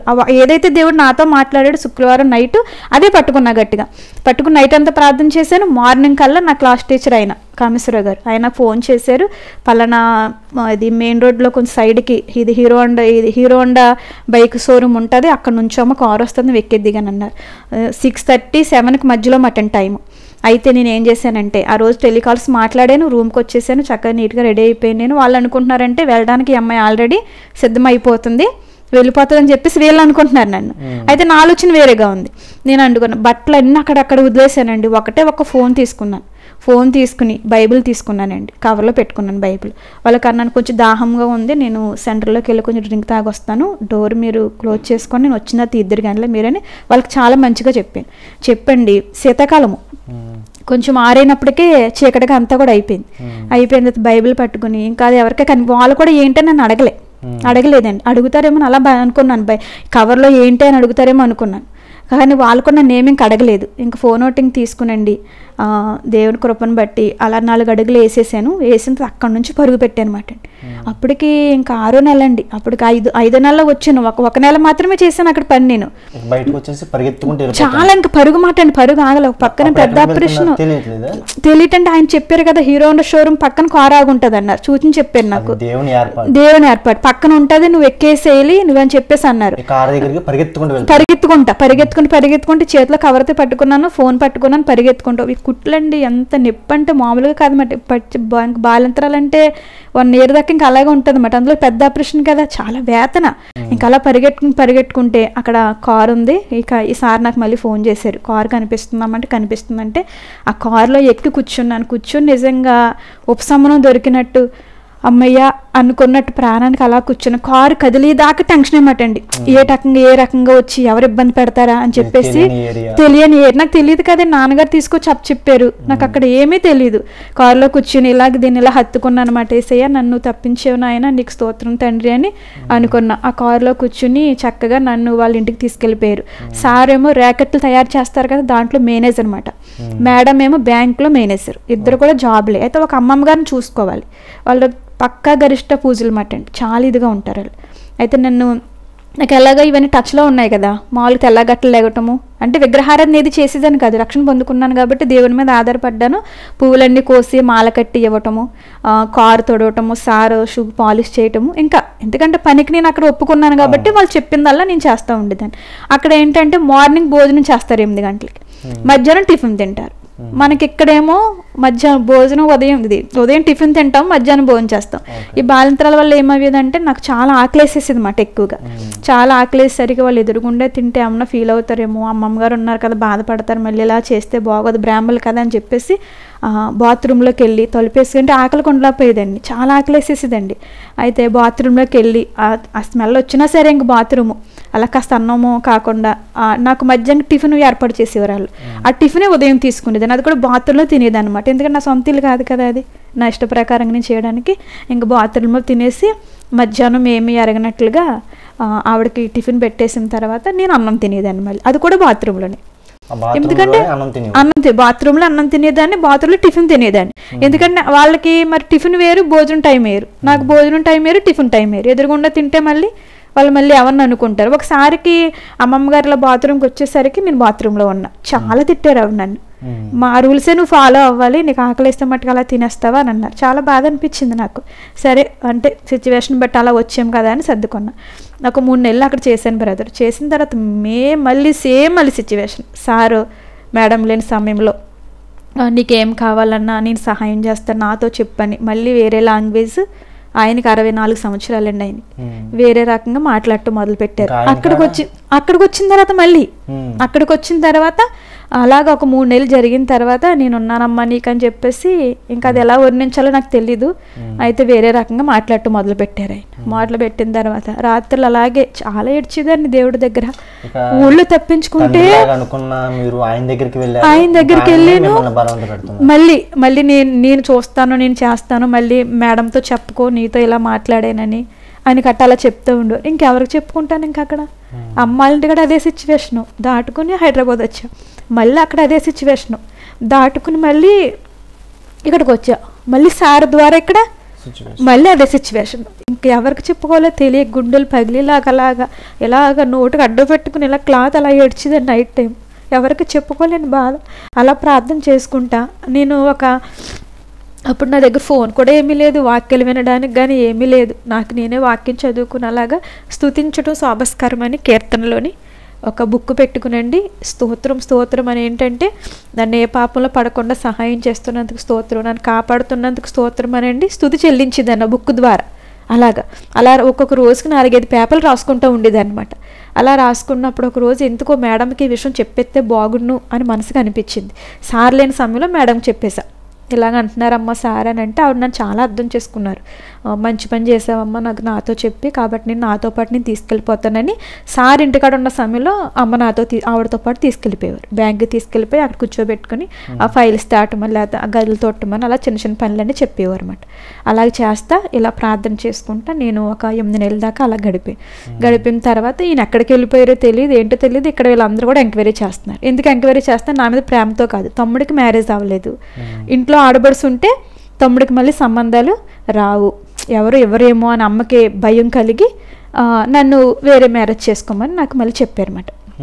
ఇలా వేరే మ్యారేజ్ చేసుకోమ్మ నువ్వు, మా తమ్ముడికి పెళ్ళి అవ్వదు, నువ్వు ఇలా ఉంటే ఇబ్బంది అవుతుంది అని చెప్పేసి నన్ను స్పోర్ట్ చేసండి అక్కడ నుంచి నన్ను తీసుకొచ్చేసారు. మేడం అన్నారు, నువ్వు చేసుకున్నా సరే మళ్ళీ యథారీతిగా అయిపోతుందమ్మా శ్రీవాణి నీ జీవితం, మీ ఉన్నాం కదా చూస్తాం, నీకేం పర్లేదు. అలాగే ఇప్పుడు మాతో పాటు మా దేవుళ్ళని ఆరాధించాలని చెప్పలేదు, నువ్వు నీ ఇష్ట ప్రకారం నువ్వు చక్కగా నువ్వు చేసుకోవచ్చు, ఇబ్బంది ఏమీ లేదు, నువ్వు చర్చికి వెళ్ళొచ్చు, చక్కగా ఉండొచ్చు అని అన్న తర్వాత ఇంకా అమ్మ వాళ్ళు ఇంకా ఒప్పుకోవట్లేదండి. వచ్చేయమన్నారు నన్ను. వచ్చామంటే నేను వచ్చేసాను అనమాట. నీకు వచ్చేసిన తర్వాత ఎవరో అమ్మ వాళ్ళకి తెలుసున్న వాళ్ళు ఉంటారని ఆర్ఎంపీ డాక్టర్ అని చెప్పేసండి ఒక సంబంధాన్ని చూశారు. వాళ్ళు సంబంధాన్ని చూసి నాకు ఈయనతో సెటిల్మెంట్ చేశారన్నమాట. సెటిల్మెంట్ చేసేసి మొత్తము ఆయన అక్కడ ఉన్నారన్నీ కూడా నాన్నగారు చాలా డబ్బులు ఖర్చుపెట్టి రాజమండ్రిలో ఉన్నారని తెలిస్తే వెళ్ళి పట్టుకుని అన్నీ కూడా సెటిల్మెంట్ చేసి ఇంకా వాళ్ళ ద్వారా డైవర్స్ తీసుకున్న తర్వాత నాకు మళ్ళీ రెండో మ్యారేజ్ చేసిన తర్వాత ఆయన ఏమన్నారంటే అమలాపురం ఉందామా, ఇక్కడ భీమవరం ఉందామని అడిగారు. అమలాపురం మా ఊరే, మా ఏరియా. భీమవరం ఏమైనా కొత్తగా ఉంటుందేమో సరే అని చెప్పేసి నేను అనుకున్నాను. అయితే ఆయనకి నాకు ఏజ్ ఇంచుమించు 25 years గ్యాప్. నాకు 25, ఆయనకు 45 అన్నమాట. ఆ ఏజ్లో మాకు పెద్ద అయినండి. ఆయనకి ఆల్రెడీ మ్యారేజ్ అయింది. అయితే చేశారన్నమాట. చేసిన తర్వాత నాకు బాబు అమ్మ వాళ్ళు ఈ విషయాన్ని మర్చిపోయాను మీకు చెప్పడం. బాబు 3వ నెల పిల్లోడుగా ఉన్నప్పుడు అమ్మ వాళ్ళ ఇంటి దగ్గర దేవుడు నాతో మాట్లాడారు. ఏంటంటే నాకు దర్శనం నాకు ఎలా వచ్చిందంటే 2 చేలు విస్తారంగా పండి ఉన్నాయి, మధ్యలో ఒక ఆయన పంచికట్టు కట్టుకుని కూర్చుని చేలు చూడు ఎంత విస్తారంగా పండినాయో, నువ్వు నరసాపురం వెళ్ళన్నారు. ప్రభు స్వరం మొట్టమొదటిసారిగా వింటాం అదేనండి. అలా విన్నాను. నేను విని తెల్లారంత అమ్మని అడిగాను. అమ్మంది నరసాపురం అనే పేరు విన్నాను కానీ అది ఎక్కడుందో తెలియదు అమ్మ నాకు, అలా వస్తూ ఉంటాయి అలాగే అన్నీ అలా పట్టించుకోకూడదు అని చెప్పేసి అందావిడ. అన్న తర్వాత నేను దాని గురించి కూడా వదిలేసాను. ఈయన ఈ మ్యారేజ్ అయిన తర్వాత మేము భీమవరం రావటం జరిగిందండి. భీమవరం వచ్చిన తర్వాత ఆయన ఒక హాస్పిటల్లో కాంపౌండర్గా చేసేవారు. కాంపౌండర్గా చేస్తా 1 year మంచిగా ఉన్నారండి నాతోటి. అంటే తర్వాత నా జీవితం ఎలాగయ్యిందంటే పెనం మీద వచ్చి పొయ్యిలో పడితే ఉంటుంది చూసారండి, అదొక లోకల్ ఒక సామెత అన్నమాట. ఈ పెనం మీద పడితే ఒక్క రకమైన వేడి తగులుతుంది, అదే డైరెక్ట్గా పొయ్యిలో పడితే ఇంక మాడి మసైపోతుంది అన్నమాట. అలాగా 1 year చాలా మంచిగా చాలా బుద్ధిమంతుడిగా చక్కగా ఉండి చక్కగా చూసుకున్నారు. తర్వాత 1 year తర్వాత తెలిసింది ఏంటంటే ఆయనకున్న లేని వ్యసనం అంటే ఏమీ లేదు. అమ్మాయిలు పిచ్చి, కోడి పందాలు, తర్వాత ఏమో మందు, ఇంకా మొత్తం అన్నీ ఉన్నాయన్నమాట. లేనిది ఏమీ లేదు. ఇంకా ఆ పరిస్థితుల్లో ఈ విషయాలన్నీ తెలిసినప్పుడు ఆల్రెడీ గాయపడి దేవుని కృప ద్వారా అలాగొచ్చి మళ్ళీ సేమ్ సిచ్యువేషన్లోకి వచ్చేస్తా. ఇంకా అలాగే ఇంకా ఉన్నప్పుడు నేను ఒకటి అనుకుని ఇవేమీ ఆలోచించకూడదు, దేవుడు నన్ను ఈ రకంగా తీసుకొచ్చాడు, దేవుని గురించి నలుగురికి నేను చెప్పాలి, నా బాధలు ఎలాగా ఉంటాయి, నా కష్టాలు నాకు ఎలాగా ఉంటాయి, సరే దేవుడు ఎలా నడిపిస్తే అలా నడిపిస్తాడు, అన్నీ ఆయనకు తెలుసు కదా, ఎందుకు ఇది అనుమతించాడని. ఇంక నేను ఏం చేశాను, ప్రతిరోజు నా పని ఆయన అలాగే చాలా బాధ పెడతా ఉండేవారండి. నేను ప్రార్థనకి అక్కడే మందిరాలు ఉంటే ప్రార్థనకి వెళ్ళాను. వెళ్తే ఆల్ నైట్ ప్రేయర్ చేసుకుని వస్తే డోర్ తీసేవారు కాదన్నమాట. పిల్లలు బయట మేము అలా ఒళ్ళో పెట్టుకుని ఆ గుమ్మ ముందు పడుకునేదాన్ని. తెల్లారిన తర్వాత తీసేవారు డోర్. అలా 2 times బయట పడుకుని ఇంక ఈయన ఇలాగే ఆల్ నైట్ ప్రేయర్ అయితే మానేదాన్ని కాదు, ప్రార్థన చేయడం అయితే మానేదాన్ని కాదు, ఆయన ఎదురుగుండా మోకరించేవారు కాదు. మళ్ళీ ఏం చేసేదాన్ని, బాత్రూంలోకి వెళ్ళి ప్రార్థన చేసుకునేదాన్ని, ప్రార్థన అయితే మానేదాన్ని కాదు. ఆయన ఎన్ని రకాలుగా నా మీద దాడి చేసినప్పటికీ కూడా ప్రార్థన మానేదాన్ని కాదు, మందిరం మానేదాన్ని కాదు. నేను దేవుని కృపలు అలాగ నన్ను నేను ధైర్యపరచుకుని, దేవుడు వాక్యం ద్వారా ధైర్యపరచుకుని, ఎలాగ తలుపు తీయరు కాబట్టి బెడ్షీట్ చాప సందులో పెట్టేసుకునేదాన్ని. నాకు ఇంకా అర్థమైపోతుంది కదా, ఇంకా ఆయన ఇంకేం అనకూడదు, ఎందుకంటే ఆయన మారు మనసు లేదు, దేవుళ్ళు లేరు కాబట్టి ఇంకా అలాగే బాధపెడతారు. తెలుసుకున్న నేను ఇంకా ఆయనకి ఇంక వ్యతిరేకంగా వెళ్ళటం ఇంక వేస్ట్ అని ముందే నేను రెడీ చేసుకుని, ఇంక తొలిపేసేస్తారని తెలుసు కదా, చాప దిండు అలాగే రెడీగా పెట్టుకుని అక్కడ వేసుకుని గుమ్మాలో పడుకునేదాన్ని పిల్లల్ని తీసుకుని. అలాగే దేవుడు నాకు తోడుగా ఉండేవాడండి. అలాగా అసలు భయం అనేది కూడా ఏది అనిపించేది కాదు, అలాగ ఉంటా ఉండేది. నేను ఇంక విపరీతమైన అప్పులు చేసేసాను, 20 రూపాయల వడ్డీలు, 30 రూపాయల వడ్డీలు. ఎలా బ్లాక్మెయిల్ చేసేవారంటే, ట్రైన్ వచ్చేస్తుంది, పట్టాల మీద ఉన్నాను నేను, ఈరోజు 50,000 కట్టాలి ఒక ఆయనకి, నీ సాక్ష్యం పోతుంది అంటే నేను సాక్ష్యం కోసం బ్రతుకుతాను అనమాట అండి. దేవుని కోసం బ్రతకాలి, నా సాక్ష్యం ఎట్టి పరిస్థితుల్లో పోగొట్టుకోకూడదు అన్నది ఆ వీక్నెస్ ఆయన కనిపెట్టి పలానా వాళ్ళకి 50,000 ఇవ్వాలి, నీ సామాన్లని ఇంట్లో తీసుకెళ్ళిపోతారు, నీకు చాలా ఇబ్బంది అవుతుంది, యేసుప్రభు సేవ చేస్తున్నావు కదా, నేను చాలా ఇది చేస్తాను చాలా ఇబ్బంది పెట్టేవారు. అయితే అలాగన్నప్పుడు భయం వేసేది అనమాట. అంటే ఎందుకు భయం అంటే సాక్ష్యం పోతుందేమో, నన్ను బట్టి దేవుడిని ఎవరైనా దూషిస్తారేమో అని చెప్పేసి అక్కడ తెచ్చి ఇక్కడ తెచ్చి అలా బాకీలు తీర్చేది అనమాట. బాకీలు తీర్చినప్పుడు మళ్ళీ మామూలుగా వచ్చేవారు, మళ్ళీ ఒక నెలలకు మళ్ళీ సిచ్యువేషన్ మళ్ళీ అన్నమాట, ఇంకా అప్పులు చేసేవారు అన్నమాట. ఒకరోజు ఇంకా మా ఆత్మీయ తండ్రి అన్నారమ్మా, నువ్వు చేయలేదు కదా ఈ బాకీలు ఏమని, నువ్వు ధైర్యంగా చెప్పేసి ఎవరు వచ్చినా సరే ఆయన్ని అడగమని చెప్పు అని చెప్పేసి నన్ను ధైర్యపరిచారు ఆయన. అప్పటి నుంచి నన్ను బెదిరించినప్పుడు నేను చేయలేదు, ఎవరు వస్తారో ఇంటికి రమ్మనండి, వాళ్ళకి నేను సమాధానం చెప్తానండి. అయితే నేను ఈ యొక్క సిచ్యువేషన్ ఇంత ఇలా భరిస్తానే ఉండేదాన్ని. ప్రతిరోజు కరెక్ట్గా 10 గంటల కల్లా నా ఇంటి పని అంతా నేను చక్కగా చక్కబెట్టేసుకుని బైబిల్ తీసుకుని గ్రామాల్లోకి వెళ్ళిపోయేది అన్నమాట. గ్రామాల్లోకి వెళ్ళిపోయి పౌలు అంటాడు కదా, మేము ఆదరణ లేకపోయినాను అనేక మందిని ఆదరిస్తున్నాం అంటాడు ఆయన. ఆ మాట నన్ను చాలా ఆకర్షింపచేసింది అన్నమాట. నాకు ఆ టైంలో నాకు ఆదరణ లేదు, అయినా సరే నా యొక్క సిచ్యువేషన్లో దేవుడు, అసలు నేను బ్రతుకున్నానంటే దేవుని కృప, దేవుడు నాకు మరో రకంగా నాకు ఏం చేయనవసరం లేదు, నేను బ్రతుకున్నానంటేనే ఆయన కృప, నేను సజీవులుగా ఉన్నానంటే నా ఆయన కృప, ఇదే చెప్తాను. ప్రజలు నా సువార్త చెప్పడం కూడా రాదండి ఏమీ, అయితే ఇదే దేవుడు చేసిన మేలే నేను చెప్తాను వాళ్ళతో అని చెప్పేసి అలా గ్రామాల్లోకి వెళ్ళి కుళాయి దగ్గర అలా బయట కూర్చుని తల దూకున్నప్పుడు, అమ్మ దేవుడి మాటలు చెప్తాను వింటారన్న కొంతమంది అండి, అన్న అవయవాలు బాగానే ఉన్నాయి, ఏదో పని చేసుకోవచ్చు కదా అని కొంతమంది ఎటకారం చేసేవారు.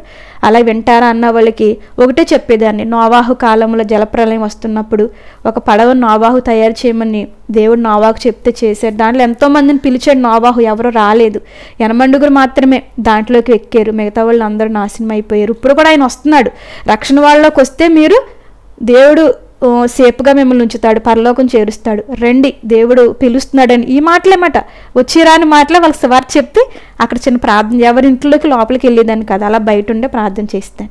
ఎక్కడ ప్రార్థన చేసినా సరే దేవుడు అద్భుతకరమైన కార్యాలు. నాకు అప్పటికి సేవా పిలుపు కూడా లేదండి, నాకు బైబిల్ నాకు సరిగ్గా తెలియదు, కానీ ఆశ దేవుడు ఎలా బయటకు తీసుకొచ్చాడో. కొంతమంది వినేవాళ్ళకి ఇప్పుడు మీతో చెప్పినట్టుగానే సాక్ష్యం చెప్పేది అనమాట, ఇలాగ ఒక్క వ్యభిచారిగా మారిపోవలసిన నన్ను దేవుడు కాపాడాడు, కిరసనలు పోసేసుకున్నాను, చచ్చిపోవాలి, అగ్గిపెట్టి కనపడలేదు, ఇలా దేవుడు నాకు సహాయం చేశాడని చెప్పినప్పుడు చాలామంది కన్నీరు పెట్టుకుని రక్షణ పొందిన చాలామంది ఉన్నారు. అలా కొంతమంది రక్షణలో నడిపించడానికి దేవుడు సహాయం చేశాడండి. దేవుడి నామానికి మహిమ కలుగును గాక.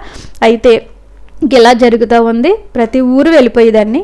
ఎవరైతే ఏదో పని చేసుకుని బ్రతకొచ్చు కదా అన్న వాళ్ళు కూడా నేను వస్తానని చెప్పేసి ఆ ఏరియాలోకి కాసుకుని కూర్చుండేవారు అనమాట. ఇవిడు వస్తారు, ఇవిడ చేత ప్రార్థన చేయించుకోవాలి, అటువంటి సిచ్యువేషన్లోకి దేవుడు అక్కడ నడిపించాడు. చాలామంది స్త్రీలు నాకు ఎవరు లేరనుకుని వెళ్ళాను నేను భీమవరం, కానీ అందరినీ కూడా దేవుడు నాకు ఇచ్చారు. ఇచ్చిన తర్వాత నేను చక్కగా అలా సేవ చేసుకుంటూ ఉన్నాను. ఈయనలో చాలా ఇబ్బందులు వచ్చాయన్నమాట. చాలా ఇబ్బందులు వస్తూ ఉన్నప్పటికీ ఏది కూడా లెక్క చేసేదాన్ని కాదు. చివరికి సిచ్యువేషన్ ఏంటంటే నన్ను పిల్లల్ని కూడా వేరే ఒకరికి అమ్మేయడానికి బేరం పెట్టేశారన్నమాట. ఈయన ఇంకా అమ్మేస్తారు ఇంక మమ్మల్ని 2018లో. అప్పుడు మంచి కరోనా స్టార్టింగ్ మాట అండి, 2019 అనుకుంటా, 18 మధ్యలో ఇంకా అమ్మేస్తారు ఇంక మమ్మల్ని, బేరం పెట్టేశారు.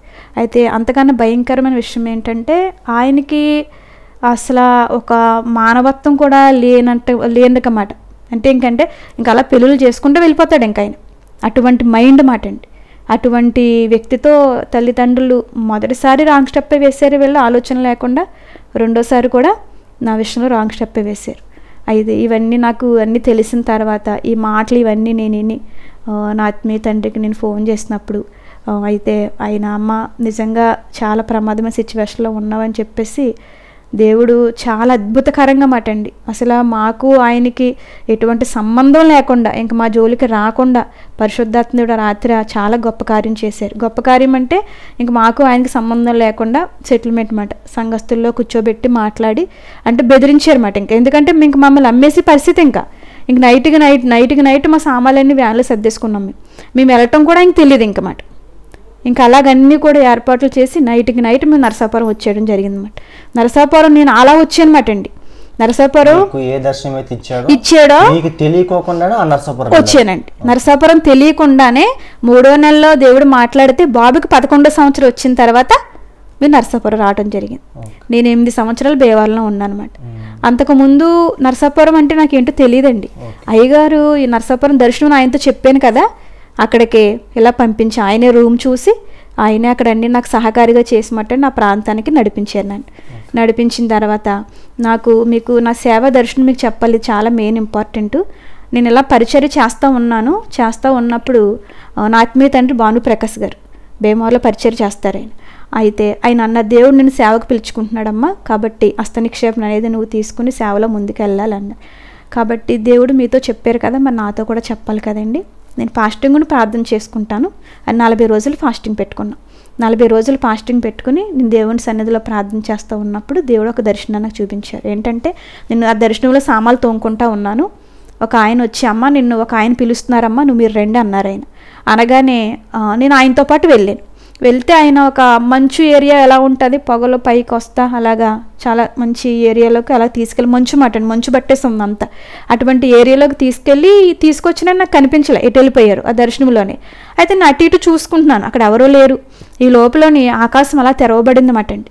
మనకి యాకోబు భక్తుడు చెప్తూ ఉంటారు ఆదికాండంలో, ఆకాశం తెరవబడట, పైనుంచి ఆకాశం నుండి భూమి మీదకి నుచ్చినలాగా మెట్లు ఉండటం అనేది దర్శనాన్ని వివరిస్తారు. అలాగే సేమ్ ఆకాశం తెరవబడింది, ఒక పెద్ద సింహాసనం ఉందన్నమాట.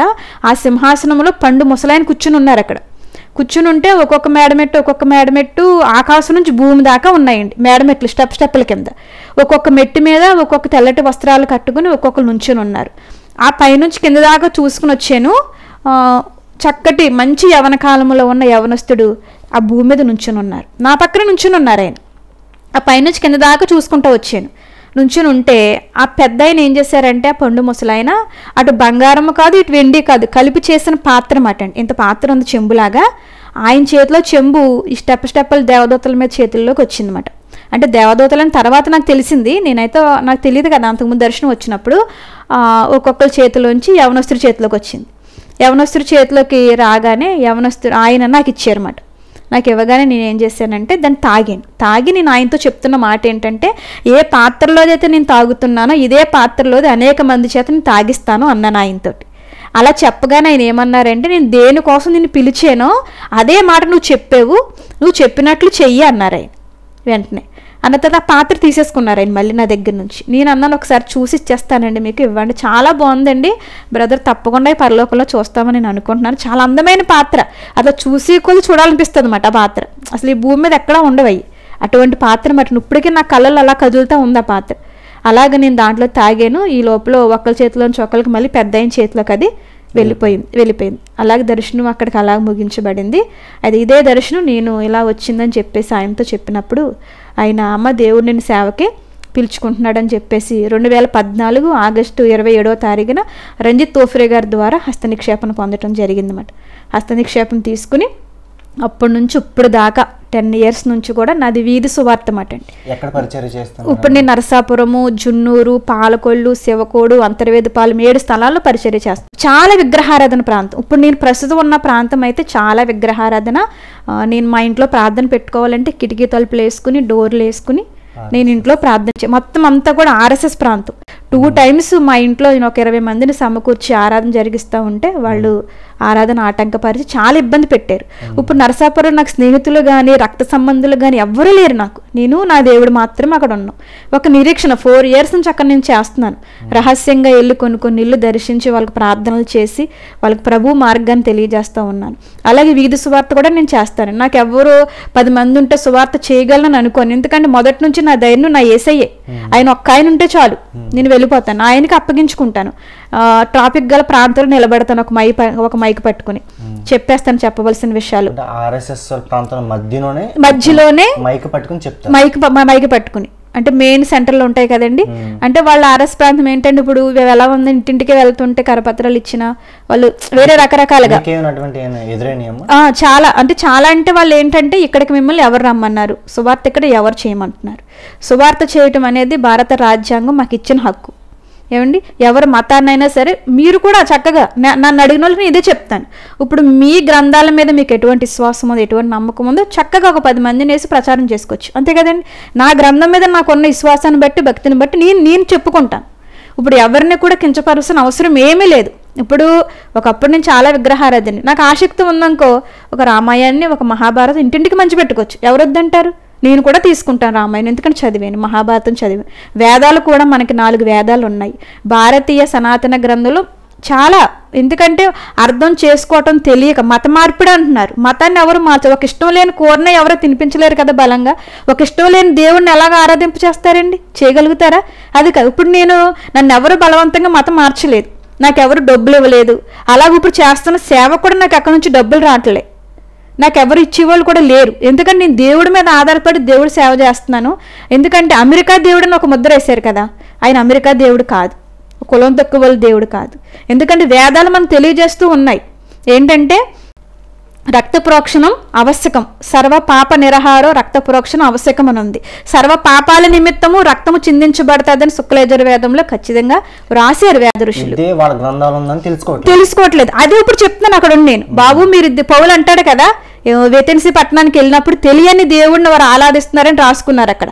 ఆ తెలియని దేవుణ్ణే నీకు నేను చెప్తున్నానని పౌలు సువార్త చెప్పారు వేతెన్సీ పట్టణంలో. అలాగే ఇప్పుడు నేను తెలియని జనుల మధ్య నిలబడి ఏ తెలియని దేవుడిని వాళ్ళు ఆరాధన చేస్తూ ఉన్నారో ఆ దేవుడే మీరు చేస్తుంది కాదు ఇది అనేది వాళ్ళకి నేను చెప్తా ఉన్నాను, ధైర్యంతోనే చెప్తూ ఉన్నానండి. అయితే నేను అక్కడ ఒంటరిగా ఉన్నాను, అయినా సరే నాకు భయం ఏమీ లేదు, నేను ధైర్యంగానే చెప్తాను. ఈ మాటలు చాలామంది వింటారు, ఇప్పుడు కూడా నాకు భయం లేదు. ఎందుకంటే మరణము జీవం అనేది ఎవరి వశంలో ఉందంటే దేవుడి వశంలో ఉంది. ఆయన అనుమతి లేకుండా ఏది కూడా జరగదు. ఒకప్పుడు నేను చనిపోవాలనుకున్నాను, కానీ ఇప్పుడు నేను అనుకున్నాను సావను, సజీవుడైన దేవుని కార్యాలు వివరిస్తానని నేను ఒక్క విశ్వాసంతో నేను బ్రతుకుతూ ఉన్నాను. ఎందుకంటే ఇప్పుడు చాలామంది రక్షణ పొందుకోవడానికి ఏవేవో అంటూ ఉన్నారు. ఎందుకంటే మన జీవితము ఇంతలో కనపడి అంతలో ఆవిరైపోయే జీవితం, ఏ క్షణానికి ఎలాగుంటామో తెలియదు. కాకపోతే ఒకటి ఆయన చెప్తున్నాను, నేనే మార్గాన్ని, నేనే సత్యాన్ని, నేనే జీవ, నా ద్వారా తప్ప తండ్రి వద్దకు ఎవరు చేరలేరు. ఇది ఒక మత ప్రచారం కాదండి. చాలా మంది మత ప్రచారం అనుకుంటున్నారు. యేసయ్య మత ప్రచారం చేయడానికి రాలేదు, బ్రతుకులను మార్చడానికి వచ్చాడు, సరైన మార్గులు నడిపించడానికి వచ్చాడు, ఆ రక్షణను ఇచ్చి మోక్షానికి చేర్చడానికి ఆయన వచ్చాడు, దానికోసం వచ్చాడు. కొంతమంది అంటున్నారు మీ దేవుడు గొప్ప దేవుడు అయితే చెడ్డోళ్ళందరినీ మార్చేయచ్చు కదా, మరి మంచోళ్ళుగా చేసేయచ్చు కదా, ఈ బలి కావటం ఎందుకు, రక్తం చిందించడం ఎందుకు, నన్ను చాలా మంది అడుగుతూ ఉంటారు. ఇవన్నీ ఎందుకు, బలి ఎందుకు కావాలని అంట. ఆయన ఆత్మరూపి అంటున్నారు కదా, ఆత్మరూపిగా చేయంటే ఆత్మరూపిగా ఉండి కూడా చేయలేని పని ఒకటి ఉంది.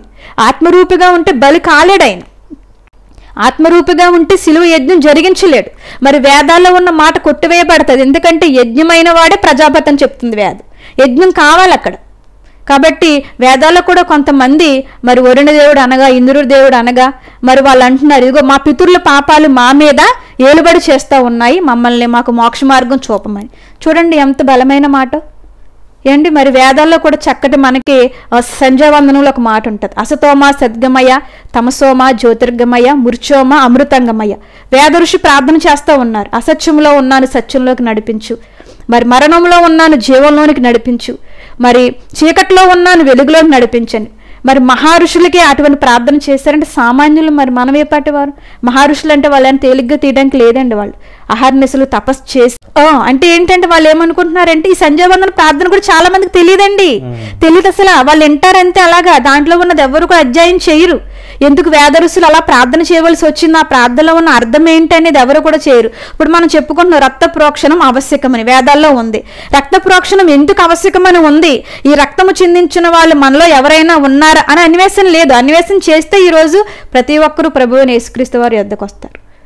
కాబట్టి అండి అలాగా నేను ఈరోజు అక్కడ ఉన్న ప్రాంత ప్రజలందరూ కూడా చెప్తున్నాను. నిన్న కాక మొన్న కూడా మేము మెయిన్ రోడ్లో నిలబడి మేము సువార్త చెప్పడం జరిగింది.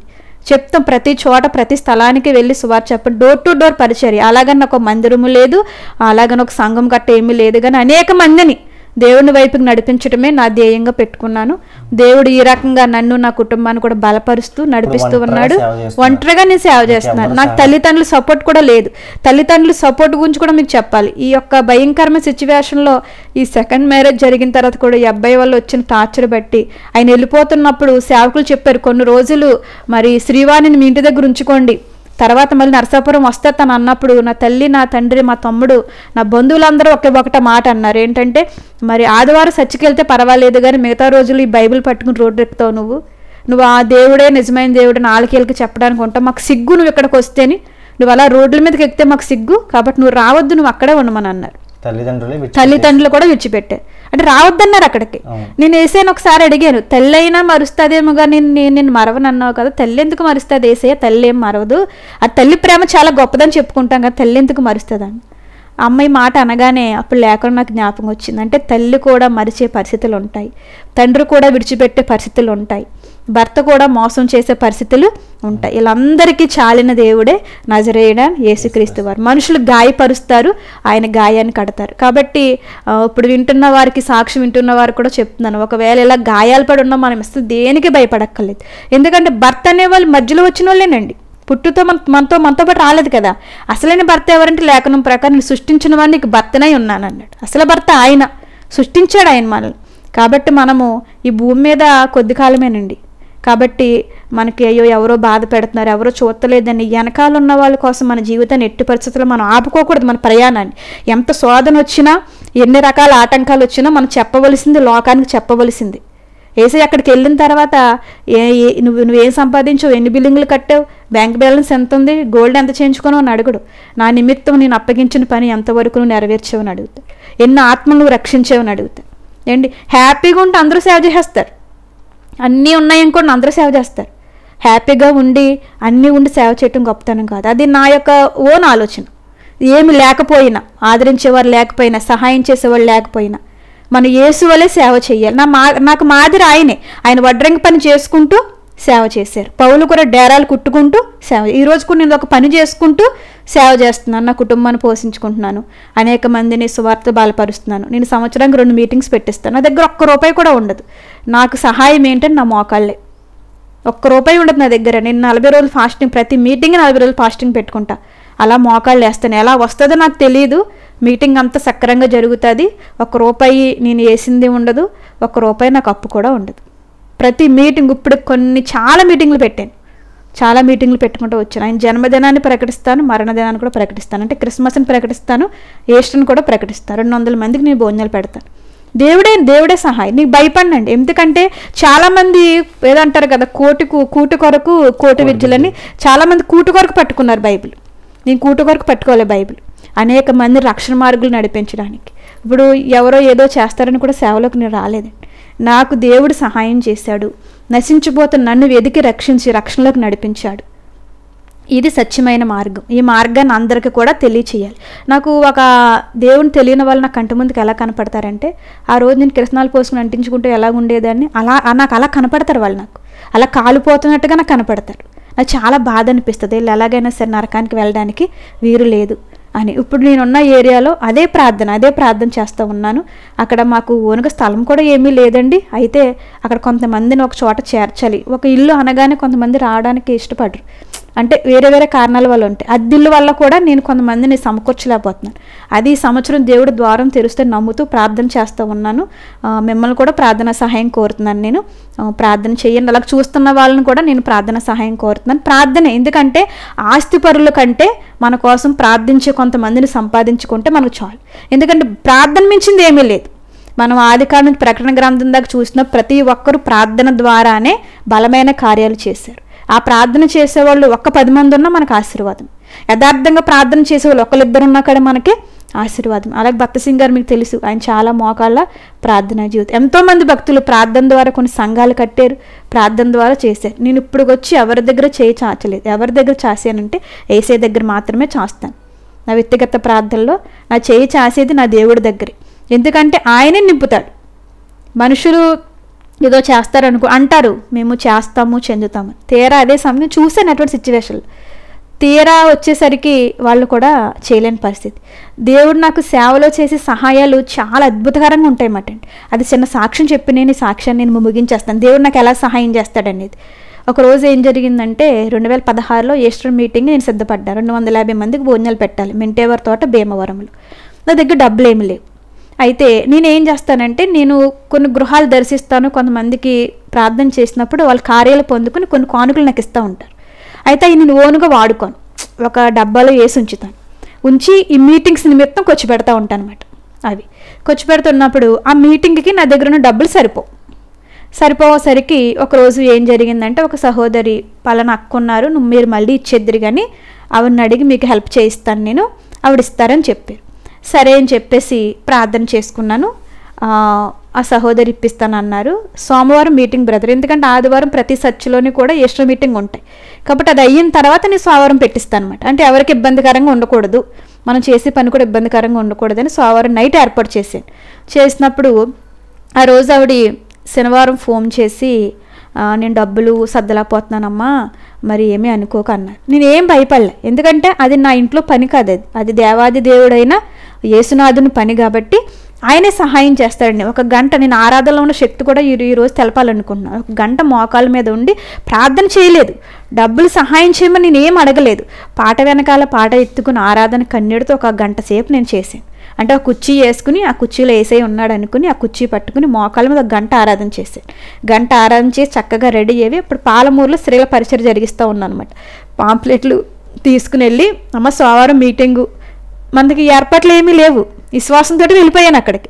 నేను మీటింగ్ పెట్టేటప్పుడు బ్రదర్ స్థలం కూడా తెలియదు నాకు, రేపు మీటింగ్ అనగా స్థలం తెలుస్తుంది. ఎందుకంటే నేను చాలామందిని స్థలాలు అడుగుతాను, ప్రార్థన పెట్టుకుంటానండి, అన్నీ మాయే, ఓన్లీ ప్లేస్ ఇస్తే చాలని అందరు నేను అడుగుతూ ఉంటాను. డిసెంబర్ మాసంలో ఒక్కచోట కాదు 4-5 స్థలాలు పెట్టిస్తాను నేను మీటింగ్. అంటే ఎలాగంటే హెవీ గేమ్ పెట్టించను, వచ్చిన వాళ్ళు చక్కటి స్నాక్స్ మంచి వాక్యం వినిపించి నా ఓన్ డబ్బులతోటి చేస్తూ ఉంటాను అనమాట.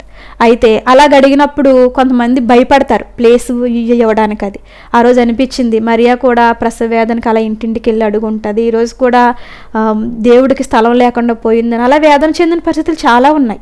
ఎక్కడో ఒక కుటుంబం దేవుడు ఏర్పాటు చేస్తాడు, ఆ కుటుంబం ద్వారా గ్రామం అంతటికి కూడా దైవ సేవకుల సంఘాన్ని తీసుకెళ్ళి అక్కడ సువార్త ప్రకటించడం జరుగుతుంది. అలాగే వీళ్ళకు కూడా ధైర్యంతో వెళ్ళిపోయాను, ప్లేస్ తెలియదు నాకు, నా దగ్గర డబ్బులు లేవు, విశ్వాసంతో నేను వెళ్ళిపోయాను అంతే. వెళ్ళిపోయి అందరికీ చెప్పేసాను, సోమవారం నైట్ మీటింగు మీరు అందరూ వచ్చేసేయండి, మీకు అందరికీ భోజనాలు ఉండే, చక్కగా రెస్ట్ తీసుకుని మార్నింగ్ బయలుదేరి అందరికీ వచ్చేసాను. చెప్పి వచ్చేస్తూ ఉన్నప్పుడు అంతకుముందు దేవుని ఇదిని బట్టి మోక్ష మార్గంలో నేను వాక్యం చెప్తూ ఉండేదాన్ని. అంటే ఇలా సువార్తకు వచ్చే డబ్బులు అని చెప్పాను కదండి, 5 నెలలకి 1,000 రూపాయలు కట్టి ఒక ఎపిసోడ్ చేసేదాన్ని. ఆవిడ ప్రేమతో ఆ డైరెక్టర్ గారు ఏం చేసేవారంటే అదే ఎపిసోడ్ 4 వారాలు వేసేవారు. ఆవిడ వేస్తూ ఉన్న అలా కొంతమంది ప్రార్థన చేసేదాన్ని నేను. ఆ టైంలో అది మానేసి అప్పటికి సంవత్సరం అయ్యింది, నేను అప్పుడు మానేసాను టీవీ పరిచయం, సంవత్సరం అయ్యింది. అయితే వాళ్ళందరికీ చెప్పేసి ఆటో ఎక్కి వస్తూ ఉన్నాను నేను. ఒక బ్రదర్ ఫోన్ చేశారు నాకు, ఫోన్ చేసి సిస్టర్ గారు మీరు 6 నెలల క్రితము, అసలు నాకు జ్ఞాపకం లేదు, అసలు ప్రార్థన చేశారు ఎల్ఐసి డబ్బులు ఆగిపోయి అని చెప్పేసి, కాబట్టి నాకు అవన్నీ వచ్చేసినాయండి, మరి మీ అకౌంట్ నెంబర్ చెప్తే మీకు నేను డబ్బులు వేస్తాను అన్నారు. అప్పుడు నాకు బ్యాంక్ అకౌంట్ కూడా లేదు. అయితే సరే బ్రదర్ నేను బయట ఉన్నాను, ఇంటికి వెళ్ళి ఫోన్ చేస్తానని మా ఆత్మీయ తండ్రి దగ్గరికి ఇలా ఒక బ్రదర్ ఫోన్ చేశారని అంటే అప్పుడు నా అకౌంట్ ఇస్తానులే అమ్మ అని చెప్పేసి ఆయన అకౌంట్ ఇచ్చారన్నమాట, నెంబర్ ఇచ్చిన తర్వాత నేను శనివారం చెప్పాను కదండి. అయితే మనకి సోమవారం కల్లా దేవుడు సహాయం, నాకు విశ్వాసం ఉంది. అయితే వచ్చిన తర్వాత ఇంటికి వచ్చేసాను, మోకరిని ప్రార్థన చేసుకున్నాను, ప్రభువా నీవు ఉన్నావని అప్పగించుకున్నాను. ఆయన డబ్బులు వేసి నాకు ఫోన్ చేశారు, నేను డబ్బులు వేసానమ్మా వెళ్ళి తీసుకోమని. అయితే ఆయన తీసుకుని వెళ్తే 7,000 రూపాయలు అకౌంట్లో వేసారు. దేనికి స్తోత్రం మళ్ళీ. అసలు ప్రార్థన చేసినట్టు కూడా నాకు జ్ఞాపకం లేదు, అసలు చేశానని చెప్పేసి అన్నారు, వేసిన తర్వాత డబ్బులు నేను తీసుకుని నేను ఏ స్థలంలో అయితే మీటింగ్ పెట్టాలనుకున్నానో ఆ స్థలం కూడా అక్కడ ఓకే అవ్వలేనప్పుడు పక్క వాళ్ళే వచ్చి మా డాబా పైన పెట్టుకోండి అమ్మ మీటింగ్, మేము సహాయం చేస్తామని ఆయన భోజనాల విషయంలో 5,000 ఉచితంగా ఇచ్చారు. అయితే 250 మందికి 12,000 సరిపోవు. అయితే ఆ వంటలు చేసి ఆయన ఏం చేశారంట, దేవుడు పని కదా మాకు 5,000 చాలన్నారంటండి. 5,000 చాలంటే బ్రదర్ ఏం చేశారు, ఇంక సేవకులు కానుకలు అన్నీ ఉంటాయి, మొత్తం మీద 12,000 అలాగా రోజు మీటింగ్ సరిపోయింది. అంటే దేవుడు అలాగే చేస్తాడన్నమాట, ఏ మీటింగ్ అయినా సరే ఆ రకంగా నడిపిస్తూ ఉంటాడు. అందుకే మీటింగ్ పెట్టినప్పుడు కానీ సభలు పెట్టినప్పుడు కానీ భయపడండి అసలు, ఎందుకంటే శూన్యంలో సృష్టిని చేసిన దేవుడు, కలుగును గాక అఖిల బ్రహ్మాండం కలుగజేసిన దేవుడు, మనకి చిన్న చిన్న దేవుడు చేయలేడా? ఖచ్చితంగా చేస్తాడు. పూర్తిగా నేను అలా పట్టుకున్నాను అంతే దేవుణ్ణి. అలా నడిపిస్తూ ఉన్నారండి ఆయన. ప్లేసులు కూడా తెలియని పరిస్థితులు. ఇప్పుడు కూడా చిన్నమాడిపల్లిలో మనం మీటింగ్ పెట్టాను. తెల్లారితే కానీ ప్లేస్ తెలియదు నాకు. చెప్తే ఆర్ఎస్ఎస్ వాళ్ళు ఆపేస్తారు. అప్పటికప్పుడు అలాగ పెట్టి ఎంతోమందికి సువార్త ప్రకటిస్తూ దేవుడు తన సేవలు ఎలా వాడుకుంటూ ఉన్నారు. కాబట్టి ఈ సమయంలో మీ అందరినీ చూసేవాళ్ళని అందరిని ఒకటే అడుగుతున్నాను, నా ఆరోగ్యం కోసం ప్రార్థన చేయండి. దేవుని కోసం నా యొక్క ఈ బొందులో ప్రాణం పోయేంత వరకు కూడా నమ్మకమైన పరిచారకురాలుగా నేను దేవుడి సేవలో వాడబడాలి. ఇదే నా గోల్. అంతకుమించి ఇంకా నాకేమీ లేదు. కానీ అంతే. ఈరోజు పిల్లలు కూడా దేవుడి దీన్ని బట్టి వాళ్ళు ఎదుగుతూ ఉన్నారు. ఇద్దరిని కూడా నేను సేవకే సమర్పించుకున్నానండి. బాబు పేరు జాషువా, పాప పేరు దివ్యశ్రీ. పాప ఇంటర్ సెకండ్ ఇయర్ చదువుతుంది, బాబేమో 9th చదువుతూ ఉన్నారు. ఇద్దరిని సేవకే. ఇప్పుడు బాబుని ఎలా నేను తయారు చేస్తున్నానంటే, సమాజంలో ఇప్పుడు జరుగుతున్న సిచ్యువేషన్కి ఆ బాబు అలా నిలబడిపోయి ఎదిరించాలన్నమాట. పిరిగితనం అనేది వాళ్ళలో ఉండకూడదు. ఎక్కడైతే మందిరాలు పాడు చేస్తా, ఎక్కడైతే వ్యతిరేకంగా ఉంటున్నాడో అక్కడ ఒక గిద్యోనులాగా నా కుమారుడు నిలబడ, ఒక నెహెమియాలాగా నా బిడ్డ నిలబడి. ఇవే చెప్తున్నాను నేను నా బిడ్డకి. ఆ రోజు పడిపోయిన ప్రాకారాలు కట్టడానికి నెహెమియా ఏ రకంగా ఒక చేతిలో ఆయుధం పట్టుకున్నాడు నెహెమియా, ఒక చేతితో పని జరిగించాడు. ఈరోజు క్రైస్తవుడికి అదే కావాలి. చాలామంది దేవుడు కరుణామయుడు, దేవుడే చూసుకుంటాడు అంటే మౌనంగా ఉండే పరిస్థితులు కాదు. మనం పోరాటం చేయాలి, పని చేయాలి. అప్పుడు దేవుడి సేవకున్న ప్రతి ఆటంకాలు తీసివేయబడతాయి. దేవుడి నామం మహిమకరంగా ఉంటుంది. ఆ రకమైన ధైర్యమైన క్రైస్తవం తయారవ్వాలండి. ఇప్పుడు ఉన్న సిచ్యువేషన్ ఏంటంటే భయం మాట. ఏం చేస్తారు? ఏమి చేయరు. అవసరం మన ప్రాణం పోతుంది అంతేనా? ఇంకేమన్నా ఉంది దాంట్లో? కన్ను మూస్తే వేసే దగ్గర రక్షణ ఉంది. ఆ విషయంలో భయపడిన అవసరం ఏమీ కూడా ఇంకా లేదు. కానీ ఏంటంటే ప్రతి పిల్లలు కూడా అలాగే దేవుని కోసం తయారు. రోషంగా పిరుగుతాను మెట్టు పరిస్థితుల్లో వారికి ఉండకూడదు. ప్రార్థనే చేద్దాం మారిపోతారంటే ప్రార్థన చేయాలి, ఇటు పని చేయాలి. ధైర్యంగా కూడా మనం అలాగా నిలబడాలి. ఎస్తేరు ప్రార్థన చేసింది, పని చేసిందండి ఆవిడ.